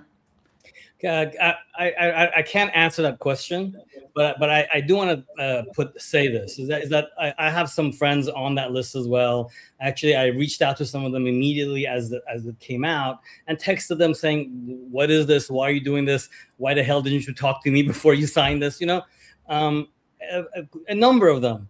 And when I was talking to Katie as well, you know, a couple of days ago, I was like, I want to bring some of them on the show so we can have this conversation, so we can have this debate, right? But the thing about it is so toxic out there. And I believe this. I don't think this is just an excuse, right? That to have this kind of a debate right now, this is not the kind of world we live in, right? People are, and I think a lot of reactions to the letter has been very ad hominem, it's been very kind of personalistic, witch hunting, pointing fingers, right? Which really makes people not want to talk to each other, right? And I think that to me is the problem of the moment, right? That even people for whatever, and you know, I think it's important to find out who wrote the letter and all this stuff, right? But why can't we get people who wrote it to come and explain who signed it, to talk about why they signed it? They don't want to even have that conversation. I don't think it's because they don't want to talk. Why not? Because our political kind of atmosphere right now amongst the left and in American society is such that we can't have a discussion about what is going on in this war. How can we organize an anti-war movement? What is our role? What is our position towards Iran? All these questions that I think we used to be able to talk about publicly, we no longer can. I think that's the problem. But why? I'm sorry, Katie. I just want to come in very quickly because the issue is, why should we actually assume that they don't feel like this war is to some extent a good idea? Because there is a very bizarre feeling that whatever you say about the United States, that countries like Iran or Russia or China are worse. That, you know, these are authoritarian, their governments are monsters, and maybe, you know, they deserve to be overthrown. And again, you know, it's a war of aggression. that has been conducted against the Iranian people, that would have got people an execution at Nuremberg or an execution at the Tokyo trials. But there are still people, they say, I hate Donald Trump, whatever it is, but I believe that they in fact hate Ayatollah Khamenei, who was assassinated, more. And I'm just using the word hate, than Donald Trump, because they'll feel like, well, Donald Trump can be removed at an election, but these people, there is a visceral sense of American superiority that guides a lot of people's thinking when it comes to warfare. I've been down this road before around Syria, around Libya, around Iraq. I mean, this is not the first dance for me on this, yeah? Sometimes with the same people. Some of them come from a tradition of Trotskyism. Some come from just plain old belief that, well, the United States is really bad, but these countries are barbaric. I'm sorry that underlying things seems to be part of what's going on here. So there's two issues, it seems like, and then Kouros, I'll let you handle it. But one is that I feel like we need to have a discussion. Hold on. I'm just muting you to test this. Yeah, so the echo is from Vijay. So we'll just mute him. Brad, you want to mute him whenever he's not talking, basically? So there's two issues. One is like, let's talk about what the dangerous argument of this letter is and what the appropriate response is. Then we can talk about like how it happened and how we should be responding. And we can look at Robin's video and also Mumia's response. But I just want to go over more generally for people who don't know what your guys' responses are. And I have quotes from both of your pieces. So Kouros, you wrote, you have a quote that was great that I wanted to read. And it is, I want to encourage the signatories, especially those who are linking the struggle for abolition of the carceral regime in the U.S. to that of Iran, to ask a different question than what has led them to sign this letter. One cannot deny Iranian state violence, but this should not cause a new positionality for anti-imperialist politics. We need to see this as a question that has lingered amongst American radicals ever since the Haitian Revolution. How do we understand and deal with the internal violence that ensues from successful anti-imperialist revolutions? Okay, end quote. So I want to know what answer you do have for this question, how we should handle it, and maybe you don't have a succinct answer, but what are your thoughts on this, and what the role of anti-imperialists and anti-war activists should be in the global North, but also perhaps more broadly. Oh, sorry, you're muted. Okay, now you're on mute. Oh, okay, now. Okay. I actually went back to Haiti because I wanted to be in dialogue with abolitionists. When the Haitian Revolution happened in 1804, there was a debate amongst the abolitionists in the U.S. It fell racially between white abolitionists and black abolitionists. The white abolitionists being a little bit kind of concerned about the violence of the revolution and not kind of like being clear about the fact that if you're an abolitionist in the U.S., you have to support the Haitian Revolution, in which the enslaved are freeing themselves, and this is a very historical significant moment. You know what I mean? So and that's why I brought that up. Is like anti-imperialist revolutions, right? And which basically has meant for the past 2 centuries anti-American revolutions, especially in the 20th century, right, have had to kind of have been violent, right, have not always produced democratic states. I call them illiberal states. You know, what is our role here? Our role is the same as it was for abolitionists back in 1804 in their relationship to Haiti, right? The revolution in Haiti was violent. It was messy. It went up and down. It had dictators that came out of it. You know what I mean? It had all kinds of things that happened. What is our role as Americans? Our role as Americans to make sure our government, right, does not make the situation worse for the people of those countries, does not impede their struggle for freedom. And that's what America has done in Iran. That's what it did in Cuba. That's what it did in Vietnam, right? And I want to put Iran in the same category as those countries. Iran's revolution in 1979 was an anti-imperialist revolution. And I want everybody to hear this, right? So when the Iranian Islamic Republic into 2026 is able to thwart American military, right, and has learned how to win an asymmetric war, it's because it's been waiting for this ever since the 1979 revolution. It was a revolution that my family was a part of, and we're not Islamists, we're not religious people, but we're Iranians realized that American imperialism is the fundamental problem in their country. They got rid of it in a revolution, right? And the regime that came out of that has always been responsible for keeping Iran independent from American imperialism. And that's what they're doing now, right? And this is what I said in my letter. Believe your eyes. Iran is fighting successfully against the imperialist incursion. Right. And once you are willing to accept that, then you have to see a role here as so-called anti-imperialists, right, to stop your government's bombs from going down without qualification. What this double condemnation does is qualifies. Yes, we're against our own bombs going down, but right, we don't like that regime either. Right. And what that is doing, and this is what I want to go back to, is it is impeding building an anti-war movement in this country right now. Right.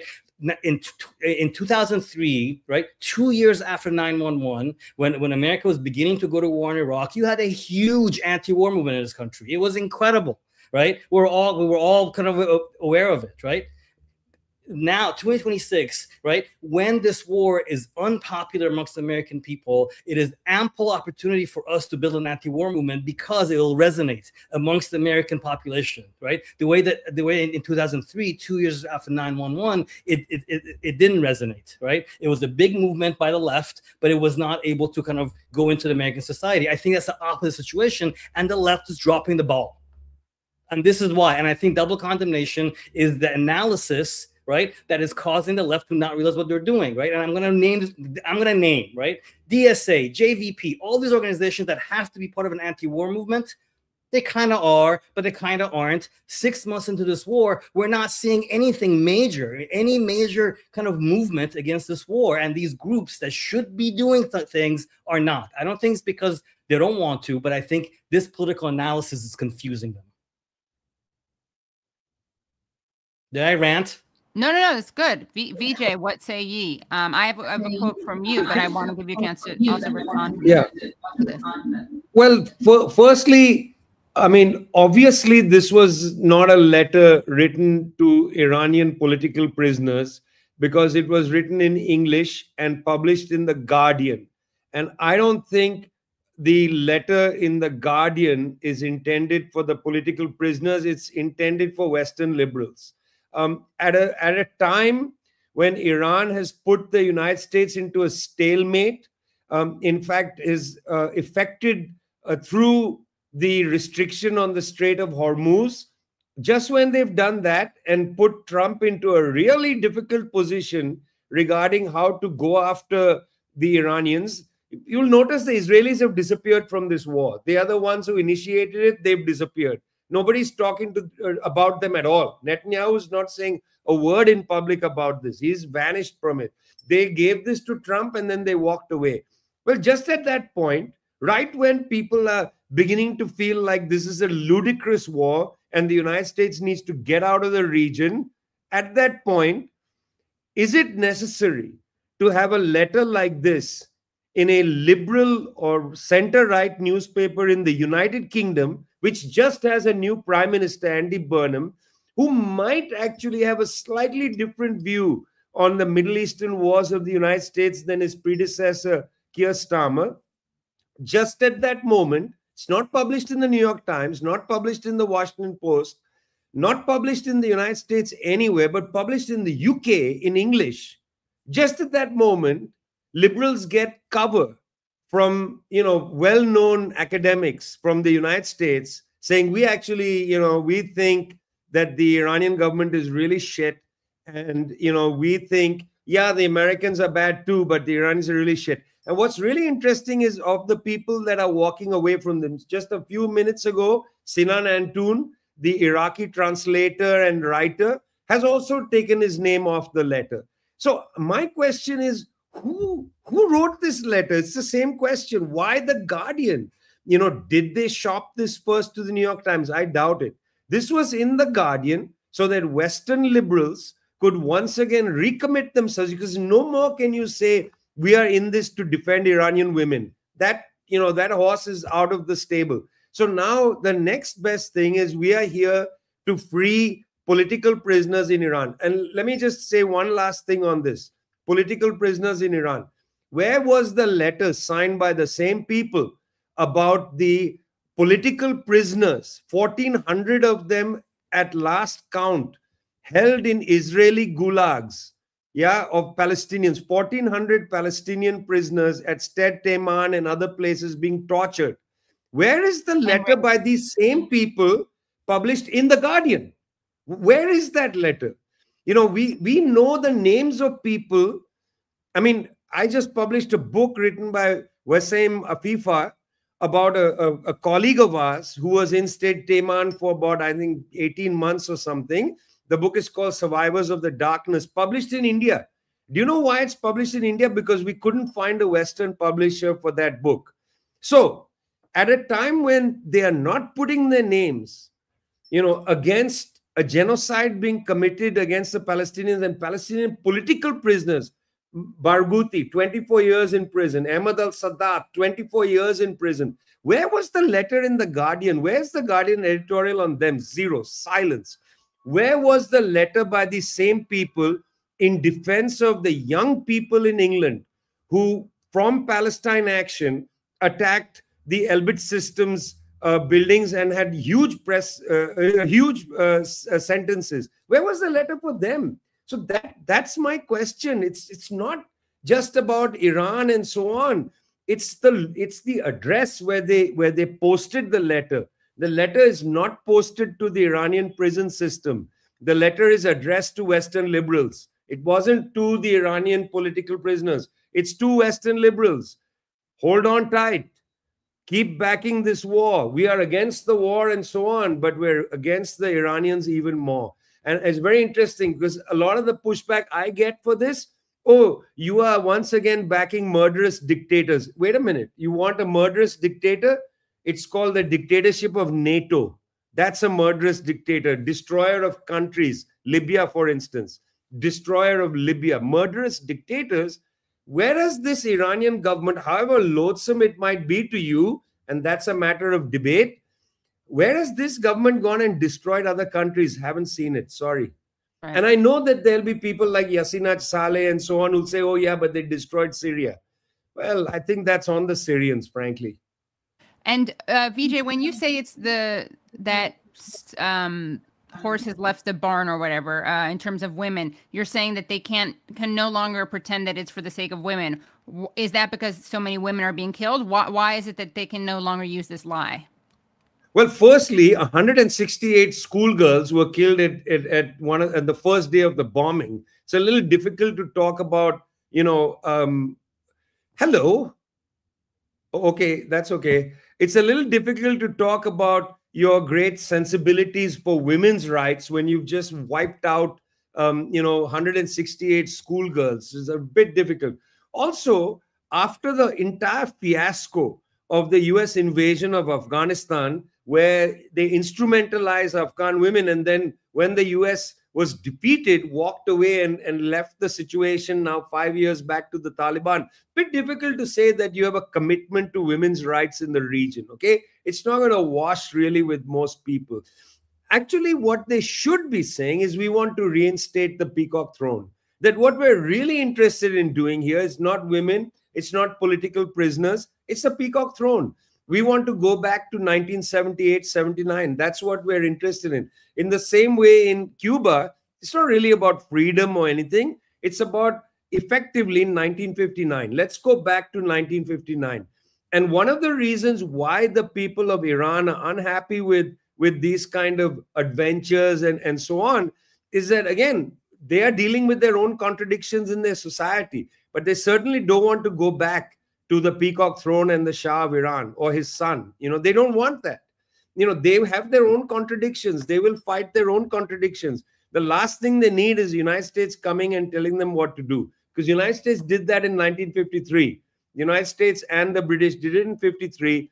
And then for 26 years, the Iranian people suffered the dictatorship of the Shah of Iran. Talk about a murderous regime. Myself. Yeah, exactly. Well, and also I just have to bring up this. I mean, I feel like I have to bring it up so often because it's like, it's still traumatizing me.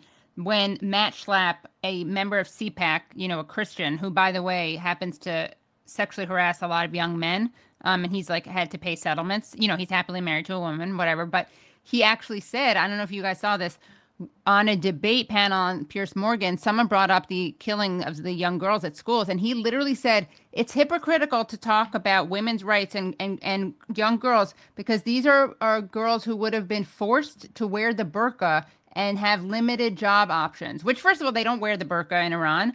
But honestly saying out loud, just to show how out of touch these people are, honestly saying out loud, they would have been lucky to be killed out of having to wear a burqa. I mean, the fact that but that's not as dangerous. I mean, that we expect these from these overt racist, you know, like theocrats who are sinning according to their own, whatever, socially backwards views.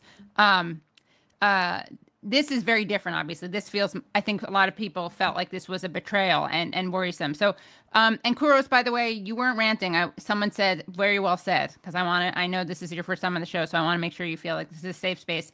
Kouros, do you want to respond to that, or should we look at the Robin video and then the Mumia statement? Wait, you're muted, sorry. Go, sorry. Actually, I want to ask both of you. This is the question that I really want to talk about. Why is there not an anti-war movement in this country 6 months after the U.S. bombed these schoolgirls, continues to destroy infrastructure, continues to kill civilians and destroy a country? Why is there not? Why do you think there is not any sign of a movement to stop this amongst the grassroots left? You know, like, do you mean with Gaza too, or are you talking about Iran specifically? Iran specific. I think we can talk, and the relationship between is important. And I want to talk about that as well. But this is my question. This is what led me to write my letter, right? Because I really want to answer this question, and I want to talk to the people who signed that letter in this conversation, and I want to bring it up with you guys. How do you understand the fact that we're sitting in this country that's bombing another country actively using our tax dollars? We had, Reverend Barber, amazing act that he did a couple of weeks ago, where he went and got arrested in the Capitol Rotunda, connecting the war in Iran with the attacks on voting rights and civil rights in this country, right? That kind of connection, which should be everybody should be making, is really happening here and there, and not on a mass level, or even amongst the left. Why is that?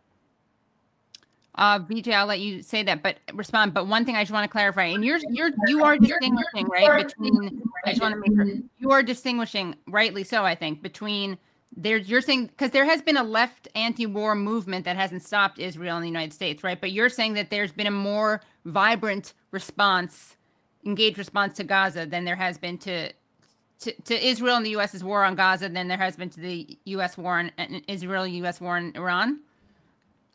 Oh, you're not saying that. Oh, because I do think that it actually is more. Sorry. All right. So no, actually, the way I see what's happening in Iran is what happened in Gaza. The immediate reaction in the U.S. was amazing. I was on campuses, and it was incredible what students were doing, and it was spreading, and it took active repression to stop it.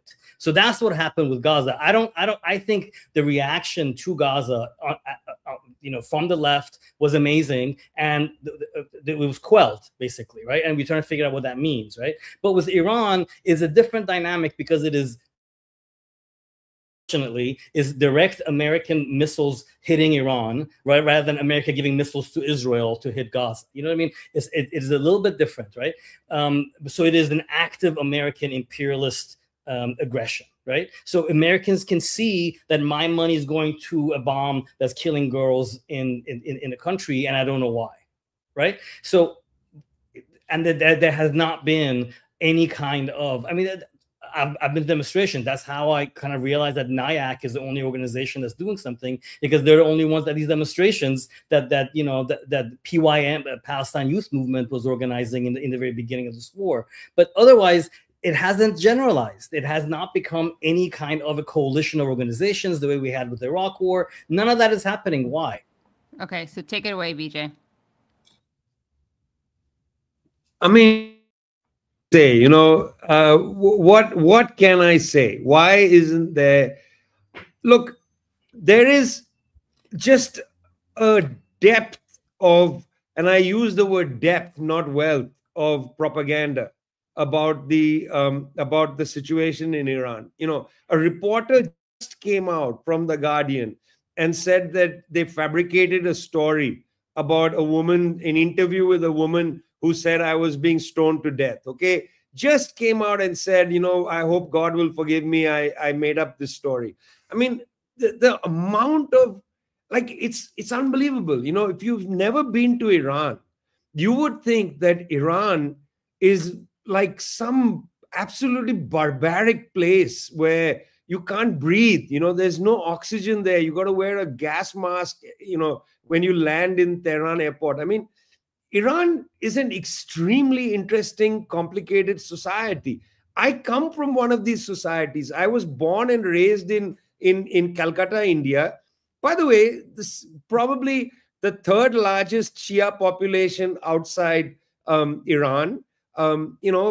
It's a bloody complicated world out there, guys. Those who live in the United States don't have a clue about the world that's out there. They don't know what societies we come from, the complexities of our society, the old lingering depth of religious obligations that root our social lives. And they have no clue about any of that. They think that you just snap your fingers and everybody becomes like an American suburban. It doesn't work like that. I'm sorry. For the left or for the right, they have the same illusions. Just as George Bush said, "I'm just going to go to Iraq and we're going to make Peoria out of Iraq. We're just going to go in there and they're all going to become American suburbans." It doesn't work like that. I think some people on the US left think about our countries in the same way. They think you can just go there and just make some sort of immediate socialist paradise. I'm sorry, guys. It's a long, long, long fight. We have to go through our own cultures and our own histories, and we have to really develop our own resources. You can't bring either some sort of Hayekian right-wing paradise or Marxist paradise by aerial bombardment. It's not going to work, okay? You got to fight on the ground to build new cultures, new social power. And only people who know that part of the world understand that. And let me tell you something about, there's lots of people who are Iranians who were raised abroad. Even they don't have a really good sense of the depth of history in our societies. I think that there's a kind of facile belief that liberalism is something that can be just handed out like flowers in our societies. It's very difficult to just sort of say, okay, why can't the Iranian government be liberal? Well, why can't it? You have this major revolt. You have a class struggle within Iran. The left actually gets defeated in the throes of the revolution. Having faced a defeat, now Iran faces an attack from Iraq, unprovoked attack, which is backed by the Western powers, by West Germany, the Gulf Arab states, United States, the British, etc. They're paying Saddam Hussein. They're giving him chemical weapons to throw onto Iran. Iran has faced an attack from the very beginning. Yeah. Now, that doesn't mean that it makes me feel okay that the left was wiped out, that there were massacres of the. No, it breaks my heart. I have lots of friends from the left who stayed in Iran fighting around the question of how to create people's movements within the structure of the Islamic Republic. I respect the way they have been, they've had to come to terms with the fact that the Islamic Republic is what's there, and they are trying to build people's movements given that. I respect them a lot more than I respect people who leave the country and throw bombs from outside. Yeah, they're trying to build something because they recognize, what happened in 79-80, the left was summarily defeated in the struggle. The liberals were defeated, whether it's the first prime ministers and so on. and a new government came into power, and now you have to struggle within that context. That's the situation. The right has come to terms with it within Iran. There's a right. In the United States, they call them reformists. There's a right. There's something like a center. And then there are forces of the left, which, you have to know Iran to know where they are. And you have to support their struggles without, compromising them, without going out there and yelling and screaming outside and saying, let's throw bombs on the country. I mean, look at this. Look at the situation. People are writing letters saying, we support the political prisoners. What about those political prisoners who spied on behalf of Israel inside Iran, who did targeting for Israel and the United States inside Iran? What about those political prisoners who participated in the assassinations of the nuclear scientists in Iran? Should they get a free pass because they are political? They are political prisoners. They also broke the law. They happen to have conducted treason. But how should the government have dealt with them? Should they have sent them to summer camp? Should they have sent them to France to get degrees? What should they have done? I mean, there is a naivete and a silliness in this. This whole logic of carceral this and carceral that. Look, I agree that in the United States, the prison system is barbaric. It's brutal. It's way too large. Per capita, I think the US has the highest number of prisoners in the world. But that doesn't mean that you then walk out with a US-based epistemology of carceral this, carceral that, and you say all prisons all around the world should be shut down. That's ludicrous. There are people, like, for instance, I'm going to ask my friends who signed the letter, are you willing to go after Hamas, Islamic Jihad, Popular Front for Popular Front for the Liberation of Palestine, Democratic Front? These groups also capture people who spy for Israel, who do targeting for Israel, and so on. And they imprison them. In some cases, they summarily execute them on the battlefield. Are you going to write a letter attacking them? In Cuba, there are political prisoners. Are you going to attack the Cuban government? I mean, for God's sake, you have to have a sense of reality here. These are countries that are under attack. They have people within them that are going to, work for the enemy. What are you going to do about that? What would you do in their shoes?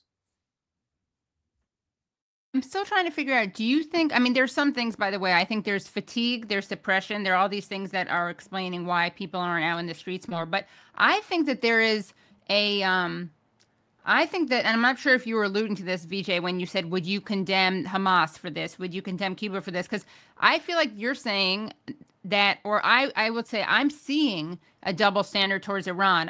In other words, I think that people feel less complicated towards Gaza, Cuba, than they do towards Iran.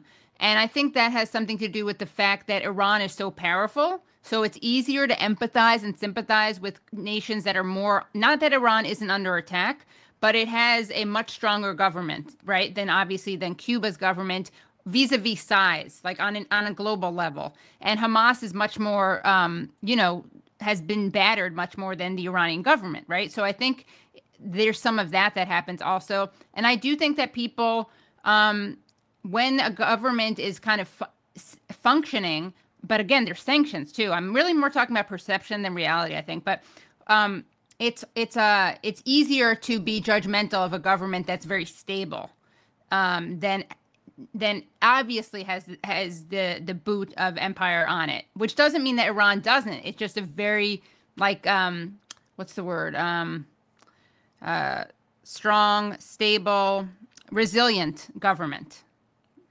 I don't know if that has anything to do with it. Yeah, I think. And for leftists, of course, one other thing. For leftists, I mean, I hate the death penalty and all these Cuba, what are we talking about? They all have them, and I hate the death penalty. I hate it wherever it is. But I was going to say, barring that, I think culturally, a lot of people feel a lot of simpatico with Fidel Castro in a way that they don't with the Ayatollah. Right. Okay. I think that the fact that people are more simpatico with Castro than the Ayatollah, this is my question partly as well, is like the idea that what we're seeing is an anti-imperialist government, an anti-imperialist revolution unfolding, right? Which is the way I see it, which is my experience. This is my analysis of what's going on in Iran, is that revolution in 1979 was a response to American imperialism. The regime that came after it had to respond and had to get ready for a backlash. And, you know, the Iraq war, the backlash has come ever since, right? Is it hard for the American left to accept this because it's an Islamic republic? Is it? I'm wondering whether it's Islamophobia. I'm wondering whether the left has a hard time accepting, right, that a successful anti-imperialist moment that we're looking right now is actually being done by people who are called the Islamic Republic, and that's something that they're not comfortable with 100% supporting or saying don't bomb them. Right. And I think maybe part of what this letter also signifies is a little bit of Islamophobia on the part of the American left that can't bring itself to say, you know what, the Viet Cong was violent. The Viet Cong did all kinds of things. Right. But our role in America is to stop the American bombing of Vietnam and American aggression towards Vietnam. Why can't we not say the same thing about Iran? But I think it's interesting. I agree with you, Kouros, because I think this is the reason why people struggle with Hamas as well and Islamic Jihad.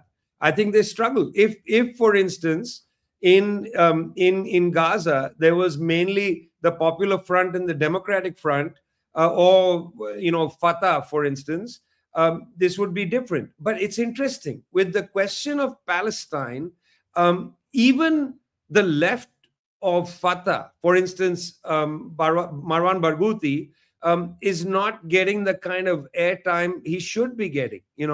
On the other side of it, who is talking about al-Sadat, the leader of the Popular Front for the Liberation of Palestine? Almost, nobody. When Khalida Jarrar was arrested and thrown into prison, couldn't breathe there, she got barely any airtime. Yeah, because one of the things that's happened is that the Palestinian struggle has also been, in a way, eclipsed by the question of Hamas. Anytime you talk about the Palestinian struggle, you're told, go and condemn Hamas first before you can talk about this. So there is a little bit of this in both of these, in Palestine and in the Iranian question. But in Iran, it's worse.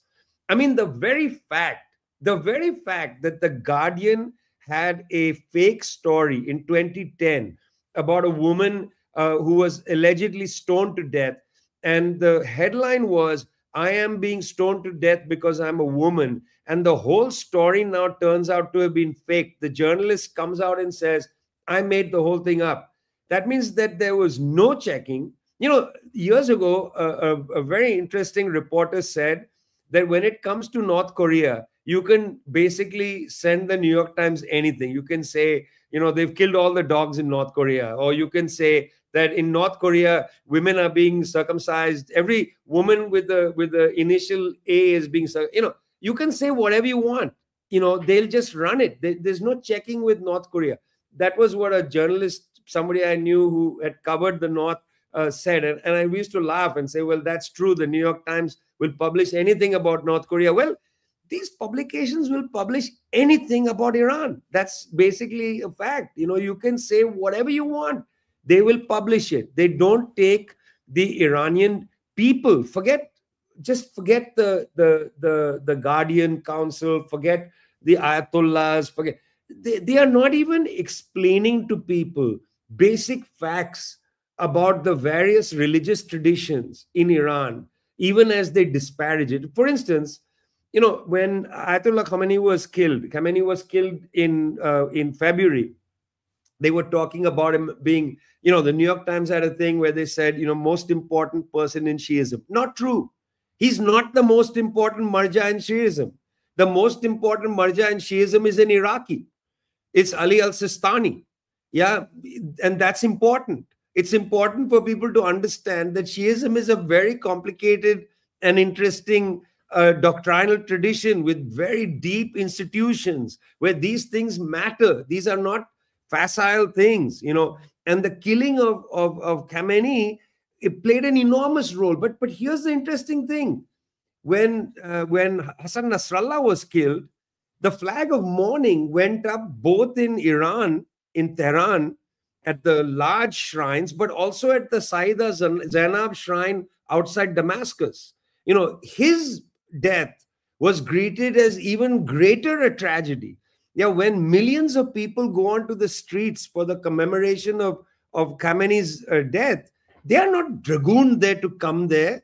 They are not merely going for religious reasons. They are going because in this tradition, the idea of the example is very important. These are exemplary people. You go because he is an example. It's not because he's a religious leader. That's a complete misreading of the whole tradition. Marjas are examples. It's very interesting because I edited a book of the writings of Ho Chi Minh. Ho Chi Minh writes to the people of the left saying one of the most important attributes of a left-wing leader is emulation. People, you have to live in such a way that people want to emulate you. By the way, that's exactly the tradition of Marja. You want to live in such a way that people will emulate you. Yeah, now, whatever you think of the Ayatollah, he died in a way that elicited enormous respect around the world. Okay, he knew he was going to be killed. He goes and visits his old friend, Ayatollah Khomeini at his shrine before, hadn't been for a long period, and they took photographs of him at the shrine. That was like a goodbye to him. Then he goes and sits in his office and awaits the final, they knew it was coming. Yeah, he didn't go and hide in a bunker. He faced his death. That's something that people take that thing and say, wow, that's amazing. And it's not martyrdom. It's not martyrdom. That's another misunderstanding. That he did not martyr himself. Okay, he didn't go riding into battle. He understood his place in the world. He is an example of how you should live and therefore also how you will die when you are an old man who has done a lot to lead his country. These are complexities that the American media does not bother to explain to its public. What is the role of a media? Media is there to explain the complexities in the world, to make the complexities clearer to people, not to give you stereotypes and say these people are barbarians. I mean, we're down to the most casual forms of illiteracy. Kouros, you can call it Islamophobia. I think that's probably correct, but it's also a casual illiteracy. It's completely irrelevant. You're not interested in the depth of feeling that people have. They have images of millions of people come to his memorial service, and they say, well, they've been forced to come there by the regime. Really, you don't understand this at all. I grew up in a neighborhood in Calcutta. It's a mostly Shia neighborhood. But when the first Gulf War happened, in the entryway to the neighborhood, a mural was painted the next day, and the mural was of Saddam Hussein. Explain that to me. Yeah, explain that to me. You got to understand the depth of feeling in these societies. It's not sectarian. It's not even religious. It's not even religious. I was in Indonesia recently while this war was on. Interesting things people were talking about, how they feel a certain sympathy for the Iranian people. Yeah, it's got nothing to do with Islam. That's not what the sympathy was coming from. It has a lot to do with the fact that they understand what the Iranians are going through, because they went through that in 1965 in Indonesia. They know what it's like. They have a commonality of history. It's a historical understanding. None of that is explained to people in the United States. So then how do you expect people to be upset about this war? They don't understand it.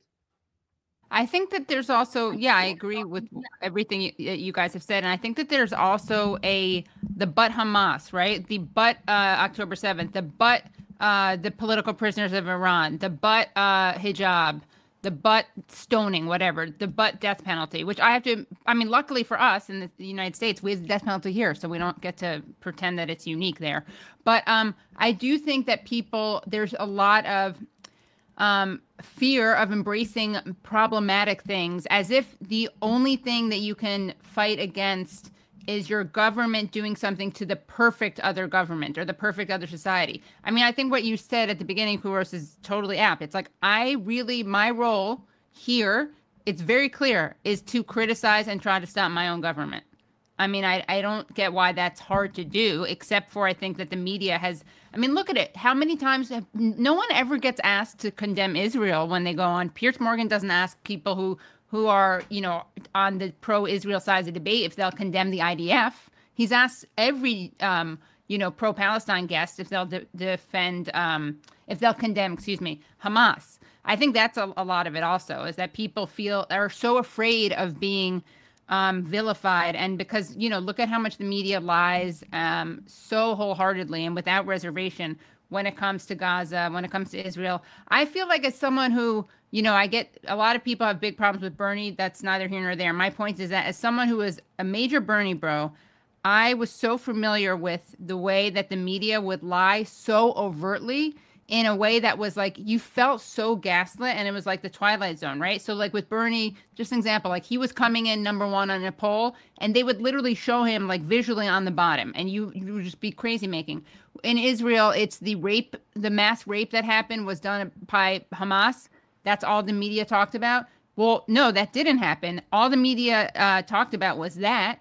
But the rape that actually happened gets no coverage, right? Like there's no coverage of the actual rape. So I think that also happens, and that creates this environment of fear. But that there's a difference between that and what's happening within the left, I think, right? More particularly, and I do want to. I feel like I should at some point show the video of Robin, and also of Mumia's response, so we can, since they cleared their names. Okay, so here's Robin D.G. Kelley, great historian, abolitionist. He's been on this show as well, so I'm just going to play his response. And he was one of the signatories.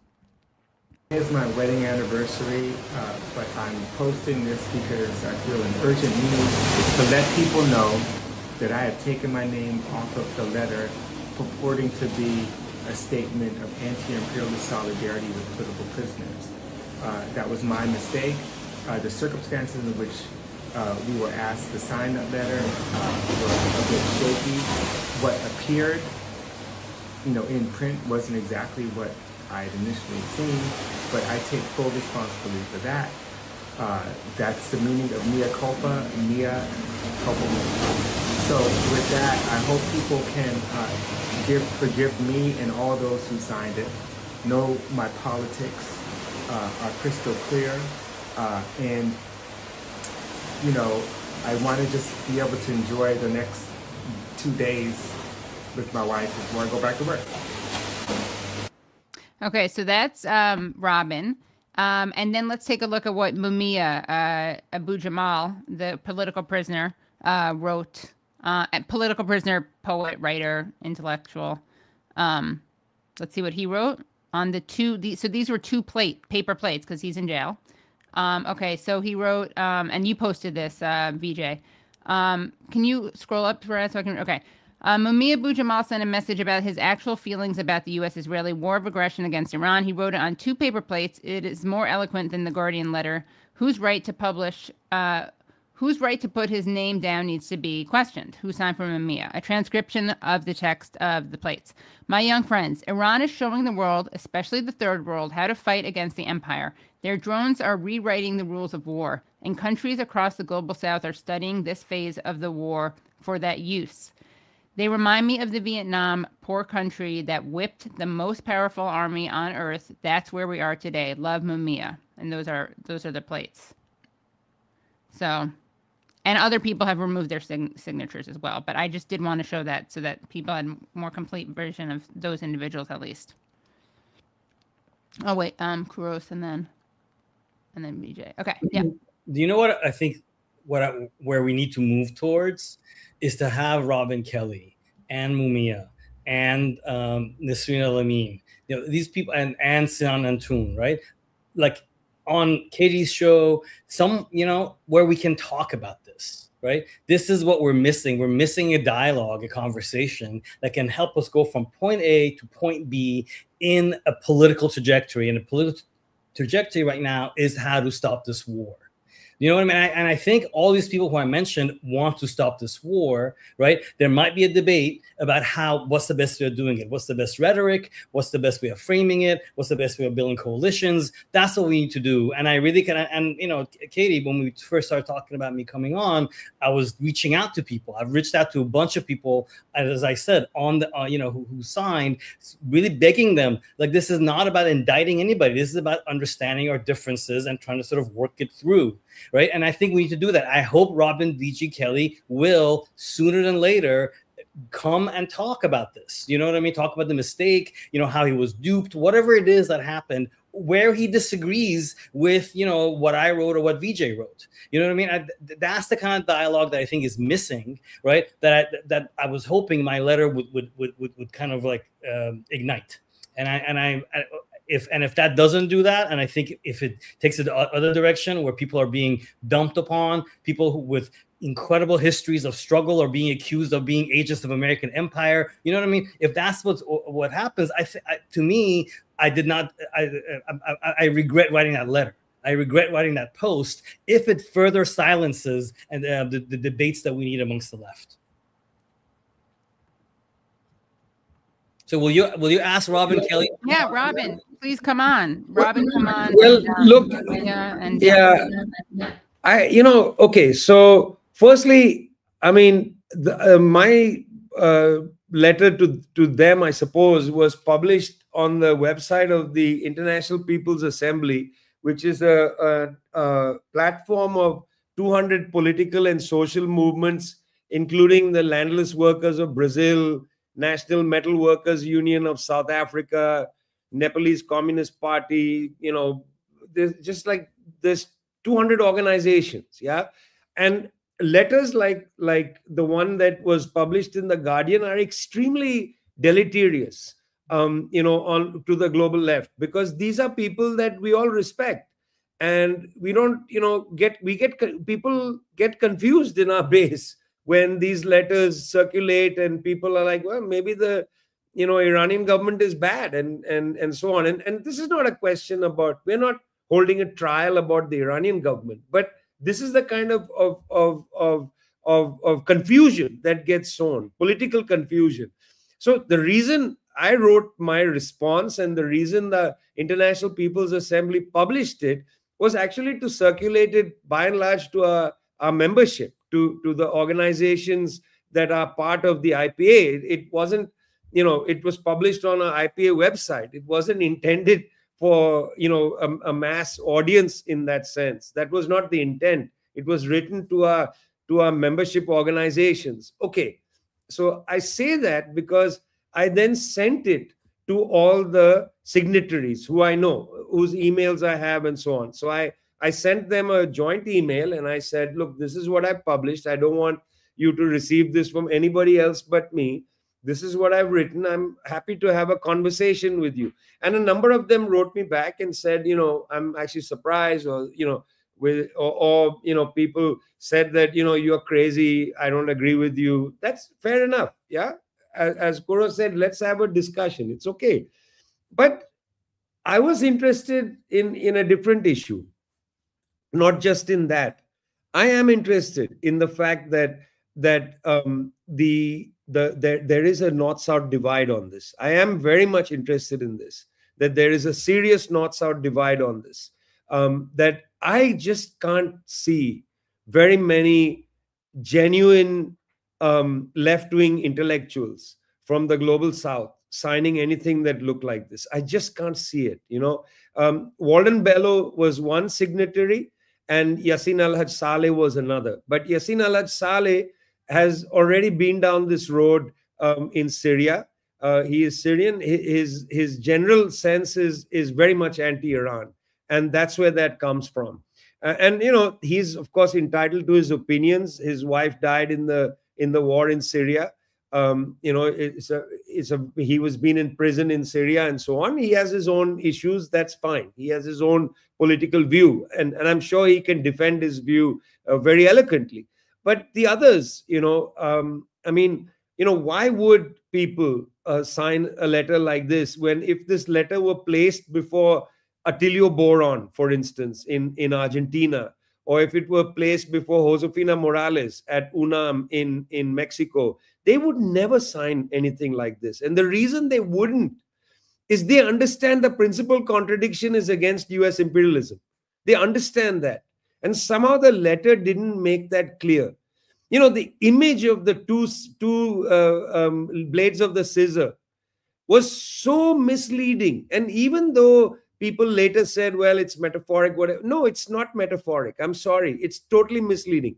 And the phrase hollow imperialism at a time when Iran is actually defending itself, yeah, with missiles, with drones and so on, and very cleverly hitting US assets in the Gulf Arab states, very cleverly, very precisely hitting US assets in the Gulf Arab states, putting the United States on the back foot by restricting access through the Strait of Hormuz, very clever.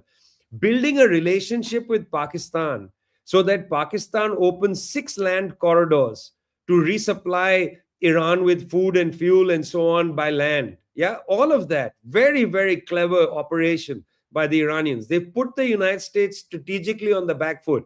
They changed the question about Iran's so-called nuclear weapons program to a question of when is the Strait of Hormuz going to be opened fully again? Yeah, they've done that. They did all that.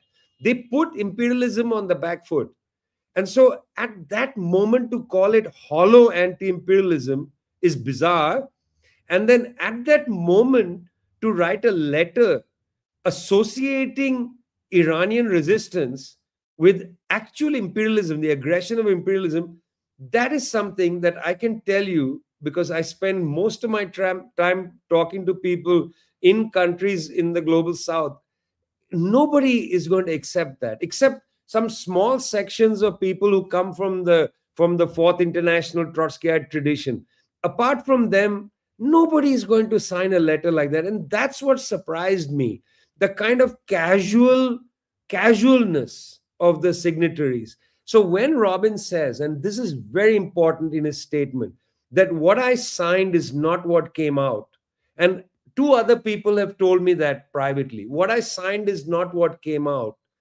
That is malfeasance. That's a fraud. A fraud was committed against the people whose names appeared there. That is the reason why I'm saying this again, Katie. The people who wrote this letter and conducted the fraud need to come out in public and defend themselves. They are cowards hiding in the shadows. Who are they? Here's what we know about them. So the journalist Samira Moyadeen, who herself is Iranian Canadian, she looked into this. Here's what she found. So this is the group who organized the letter. Signatories were not all approached by the same person. Various people sent emails to potential signatories. Some signatories thought they were joining as secondary supporters, but neither the group nor its members are named in the letter. It's called Collective for Iran. It no longer has a its Instagram page has been deleted. It didn't have a lot, and it linked to that Guardian op-ed. And she says, I've now seen the email that was sent to the signatories of the letter, and I'm even more puzzled now. And I know that, I think she, I'm sure Samira will update this more, but yeah, this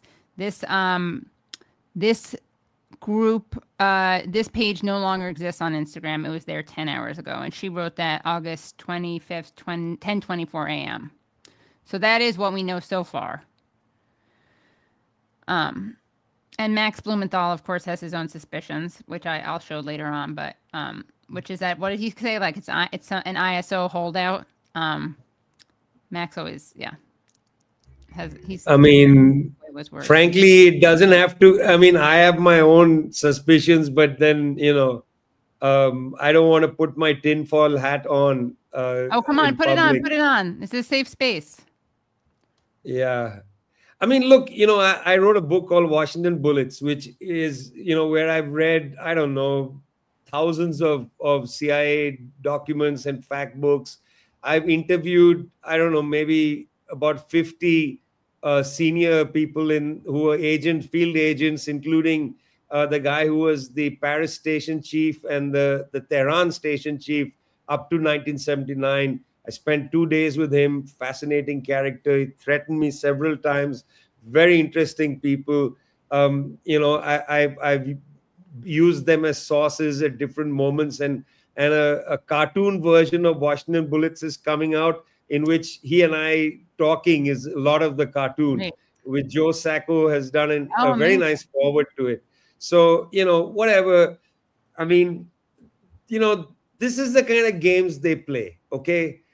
This is the kind of thing they do. This is what intelligence does. I mean, it's no surprise to me that this Instagram account appeared and disappeared.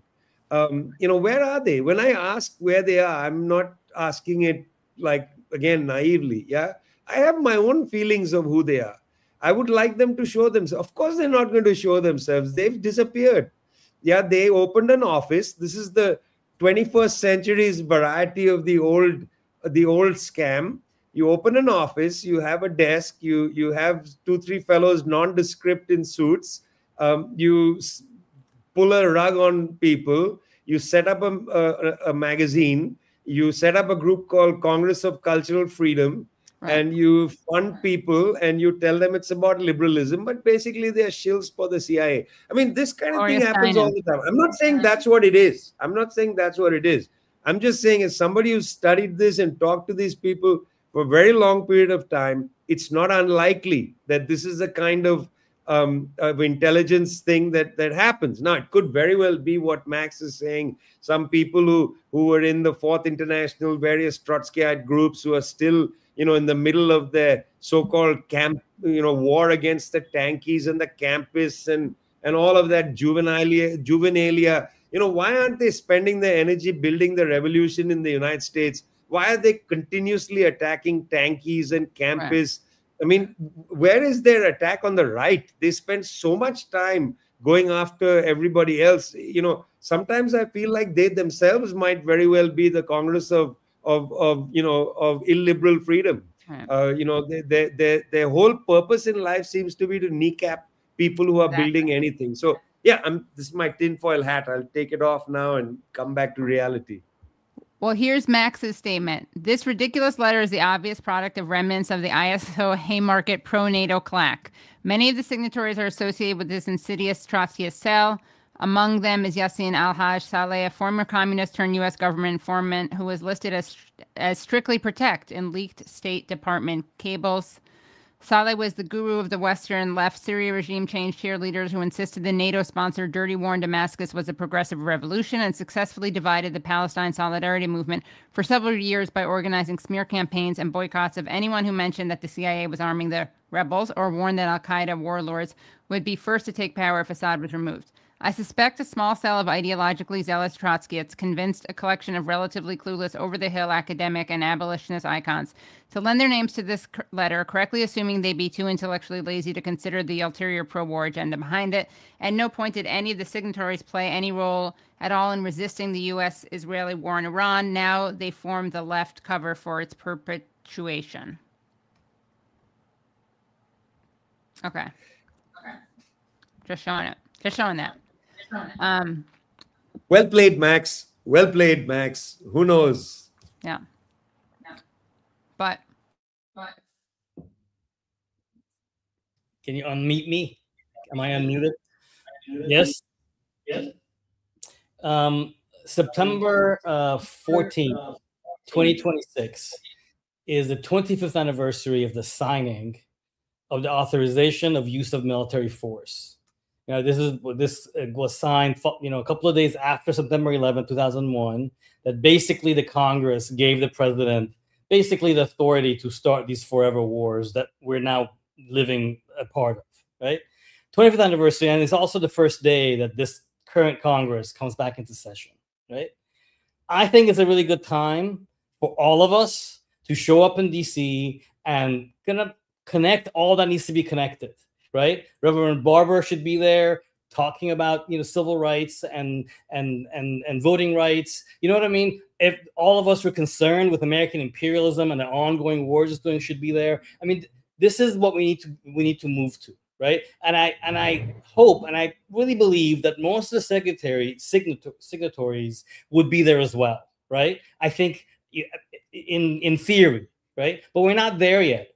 Between having like the proper 25th anniversary response to this legislation that is so responsible for where we're at right now, we don't have a movement in any sense in which any of these people can feel like, oh, that's what we should be doing. So they go sign these letters and all this stuff, and all these confused things becomes their politics, right? And I think we have to kind of like really be a part of moving politics to 9/14, right? Something like that, becoming a day which a lot of people are being affected by, that can relate to. And I think the policy of fear in this country is working so well that people do not even imagine kind of taking steps like that. And instead, what they're doing, they're signing, and then they're, you know, that letter then becomes politics. And I want to move away from those from that. You know, so September 14th, hopefully something will happen in DC. I think people should begin to kind of organize for it and listen for people who are organizing for it. Katie Halper. I'm going to have to leave now because it is 10 p.m. Yes. And I know you go on forever and ever and ever, and you have the stamina of an incredible person, but I'm an old man. And, you know, no, seriously, I'm entering my 6th decade. And so, yes, I am an old man. And so I need to go and get my rest. Yeah, your beauty sleep. My beauty sleep. Yeah. Bye. Bye. Thank you so much. Nice to talk to you both. Bye. You too. What's that, Brad? Showing what? I mean, it's great, but what is that for? That's BJ with his tinfoil hat on. Oh, I couldn't tell. It looks so much. Oh man, we'll have to send it to him. It looks so much like the hat he was actually wearing. That is well done. Yeah. Thank you. Well, okay. So Kouros, yeah, let's make people come to that. I'll what date is it? I can't remember if I'm going to be in town or not. But if I am, I will. Yeah.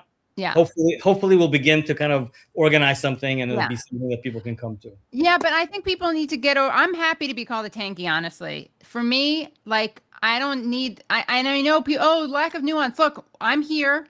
I want my government to stop doing this. I pay my taxes to this government. I don't pay my taxes to Israel, but Israel claims that they're acting in my name, so I'll definitely speak out against them. Or if not Jewish, or for those non-Jews out there, you can just be speaking out because our government is you know, funding what they're doing. So it's basically like our government. Those are the people that I think we should, as leftists and anti-imperialists, be opposing. And, you know, it's funny, the Vijay brought up the way that they use the word hollow anti-imperialism. I think maybe for some people it's like inconvenient anti-imperialism. It's like not the anti-imperialism that they would love to see. Right. But you know what? That's the anti-imperialist struggle right now. And I want to have you on another time, Kouros, because I want to talk to you more about your family and your experience in Iran, because I think it's interesting to watch how people are I mean, it reminds me of, like, I've had on like secular Christian Maronites who are Lebanese, and they're like, yeah, Hezbollah is like weird to me, but they keep me safe. You know, it's like, it's not always about, you're not always in solidarity with people who you have identical kind of political visions with, but there's certain red lines. Right. So, yeah. I mean, everything about this society pushes you towards some identity, kind of identitarian, like following within a category. Yeah. And all of us know that life doesn't work like that. Exactly. You know? And I think what you were saying about kind of what's going on in the world right now, the majority of American people agree with us. Right. That's what's crazy right now. Right.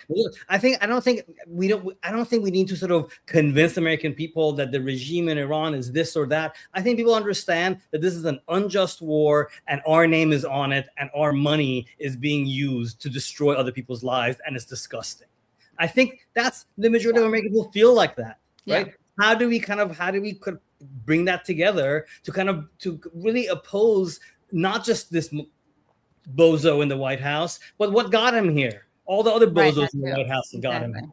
You know what I mean? And I think a lot of people are making those connections, right? They realize that what we're going through is a combination of decisions and policies and people, right, who we need to start opposing.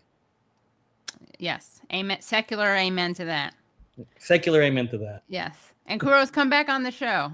I would love to. Yes. Thank you for the conversation, Katie. Of course. And where can people look for you? And you have a Substack. We'll put that in there. Yeah, Anything else that you're working on? that was my first Substack, so I think I'm going to continue writing. Great. And I have a website, kouros.xyz, Facebook. You know. Make sure you have to integrate. We'll talk later about how you should integrate your Substack. Yeah. And hopefully, inshallah, we'll have on Beiruz Gomari back on the show, who is amazing. And we don't have time now, but I'll link to his letter because he, as people know, was literally on death row in Tehran and has this amazingly, in fact, you know what he said? I'll always remember. He said, your politics can't be an extension of your personal trauma. Because how many people would have the fortitude and kind of like generosity of spirit to have been on death row, basically by the same government that is now in power? And not only do you say, I don't want the United States to bomb that country, but he actually like gives credit to the government for doing certain things. Well, you know, it's incredible. You know, what do we met my dream panel on the Katie Halper show? Yeah. Behruz, Mumia, and Rashid Khalidi. Let's do it. Right?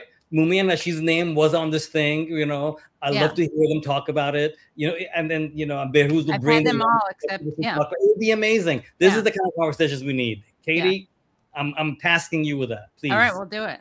Great. We'll do it live. All right. Okay, have a great night. You too. Okay, bye everyone. That was so great. Okay, you know, we did that show because I really wanted to make sure to have that a response to that letter. So we did that. If you are watching now, again, you are in luck because you get to see this whole show for free. If you're watching this later and you want to see the full show, please do go to patreon.com/The Katie Halper Show. Again, that's patreon.com/The Katie Halper Show. We got some Patreons already, and thank you so much for that. Let's see. Again, guys, if you can only afford $1 a month, that's literally $12 a year. That helps make the show happen. We couldn't do the show. I'm not joking. We could not do the show. Oh, I just saw I'm invited to a Patreon. Okay, I got it. I'm forwarding this so I don't forget. We couldn't do the show without your support. Literally, we could not do the show without your support. So if you can do the $5 a month, which is less than 25 cents a day, Monday through Friday, that's great. But if you can't do that, $12 a year is what you do. And sorry, I feel like I sound like a NPR or something, but okay, here are the people to thank. Ready? To thank. What's today's date? Brad, when was our last stream? Friday. What was the date of Friday's stream? Oh boy, that would have been the 21st, I believe. Okay, I think I didn't save. Did I? I feel like I didn't thank people. Okay. I'm going to thank all the recent Patreons. Farid, thank you so much. Tian Biao, thank you so much. K Watts, thank you so much. DJ Zeb, thank you so much. Mona, thank you so much. Party Hat, thank you so much. Oh no, sorry, that's so dumb. It says Party Hat. Oh, the person's name is literally like a hyphen. That's why I can't read it.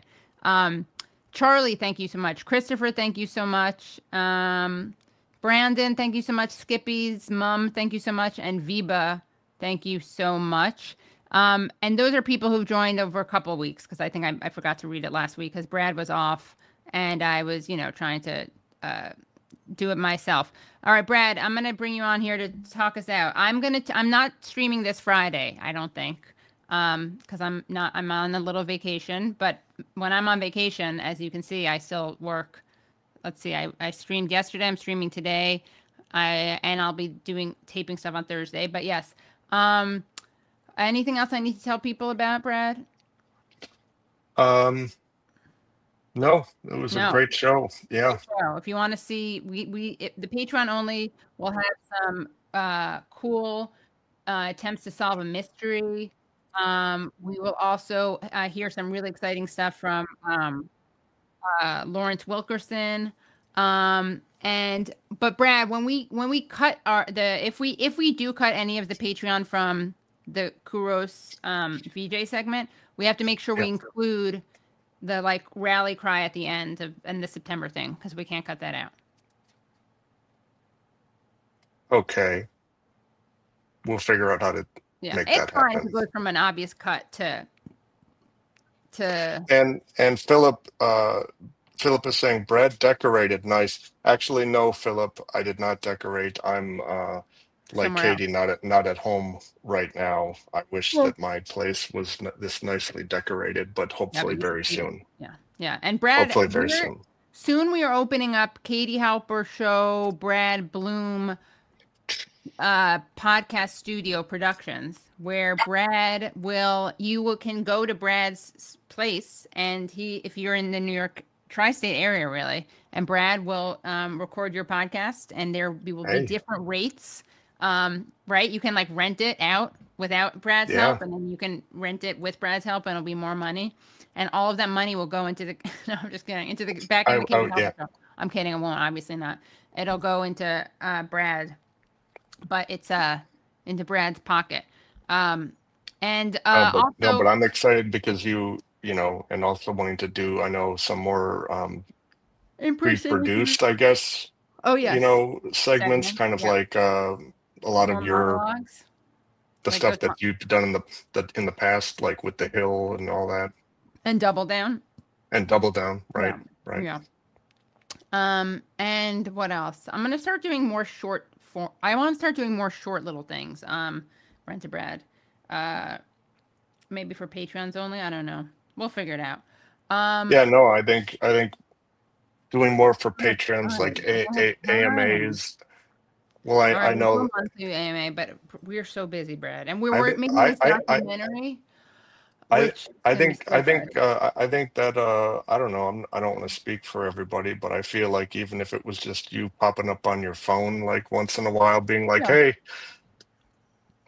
just checking in," you know, as long as they might like that. Yeah, and if anyone wants to help fund the documentary, we are open to that. We are finishing up this documentary, called Never Again, and it features interviews with Gabor Mate, Jeremy Corbyn, Rashid Tlaib, Haim Burshi Zabner, Tony Greenstein, other Renee Lichtman. It's a long list. Yeah, so it's It's about Holocaust survivors who are speaking out against the Zionist genocide, but it's also about how through interacting with them and learning from them, we actually learned these really dark secrets of about Israel and the founding of Israel, and things that I think what's really interesting is that, like, obviously everyone knows that Israel is terrible for Palestinians and it's committing a genocide, etc.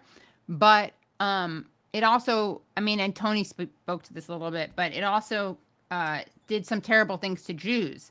And it's not that that's more important at all, but I think that Hajo Meyer, yes, he's not alive though. Hajo Meyer is another great anti-Zionist Holocaust survivor who compared the Nazis to the Israelis to the Nazis. Oh, Marion Ingram, of course, Agnes Corey. But I think it's really powerful to break people's propagandized brains, because so many people are so brainwashed into thinking that Israel cares about defending and protecting Jews, and that blinds them to so many things, and people can judge that as immoral and monstrous, whatever. The point is we need to reach people all over, as many as we can, to win this. And so I think that's a very useful thing, like propagandistically speaking, pedagogically. So that's all I want to say about that. And questions about what post-Zionist Jewish identity means. It's not going to be navel gazing though, because it is a question. Hannibal. And after all of the time that we've spent on this, it is exciting to finally see things start to take shape. You know, after what, a year and a half or so of us speaking to all of these people, it's very cool then to see it being put together.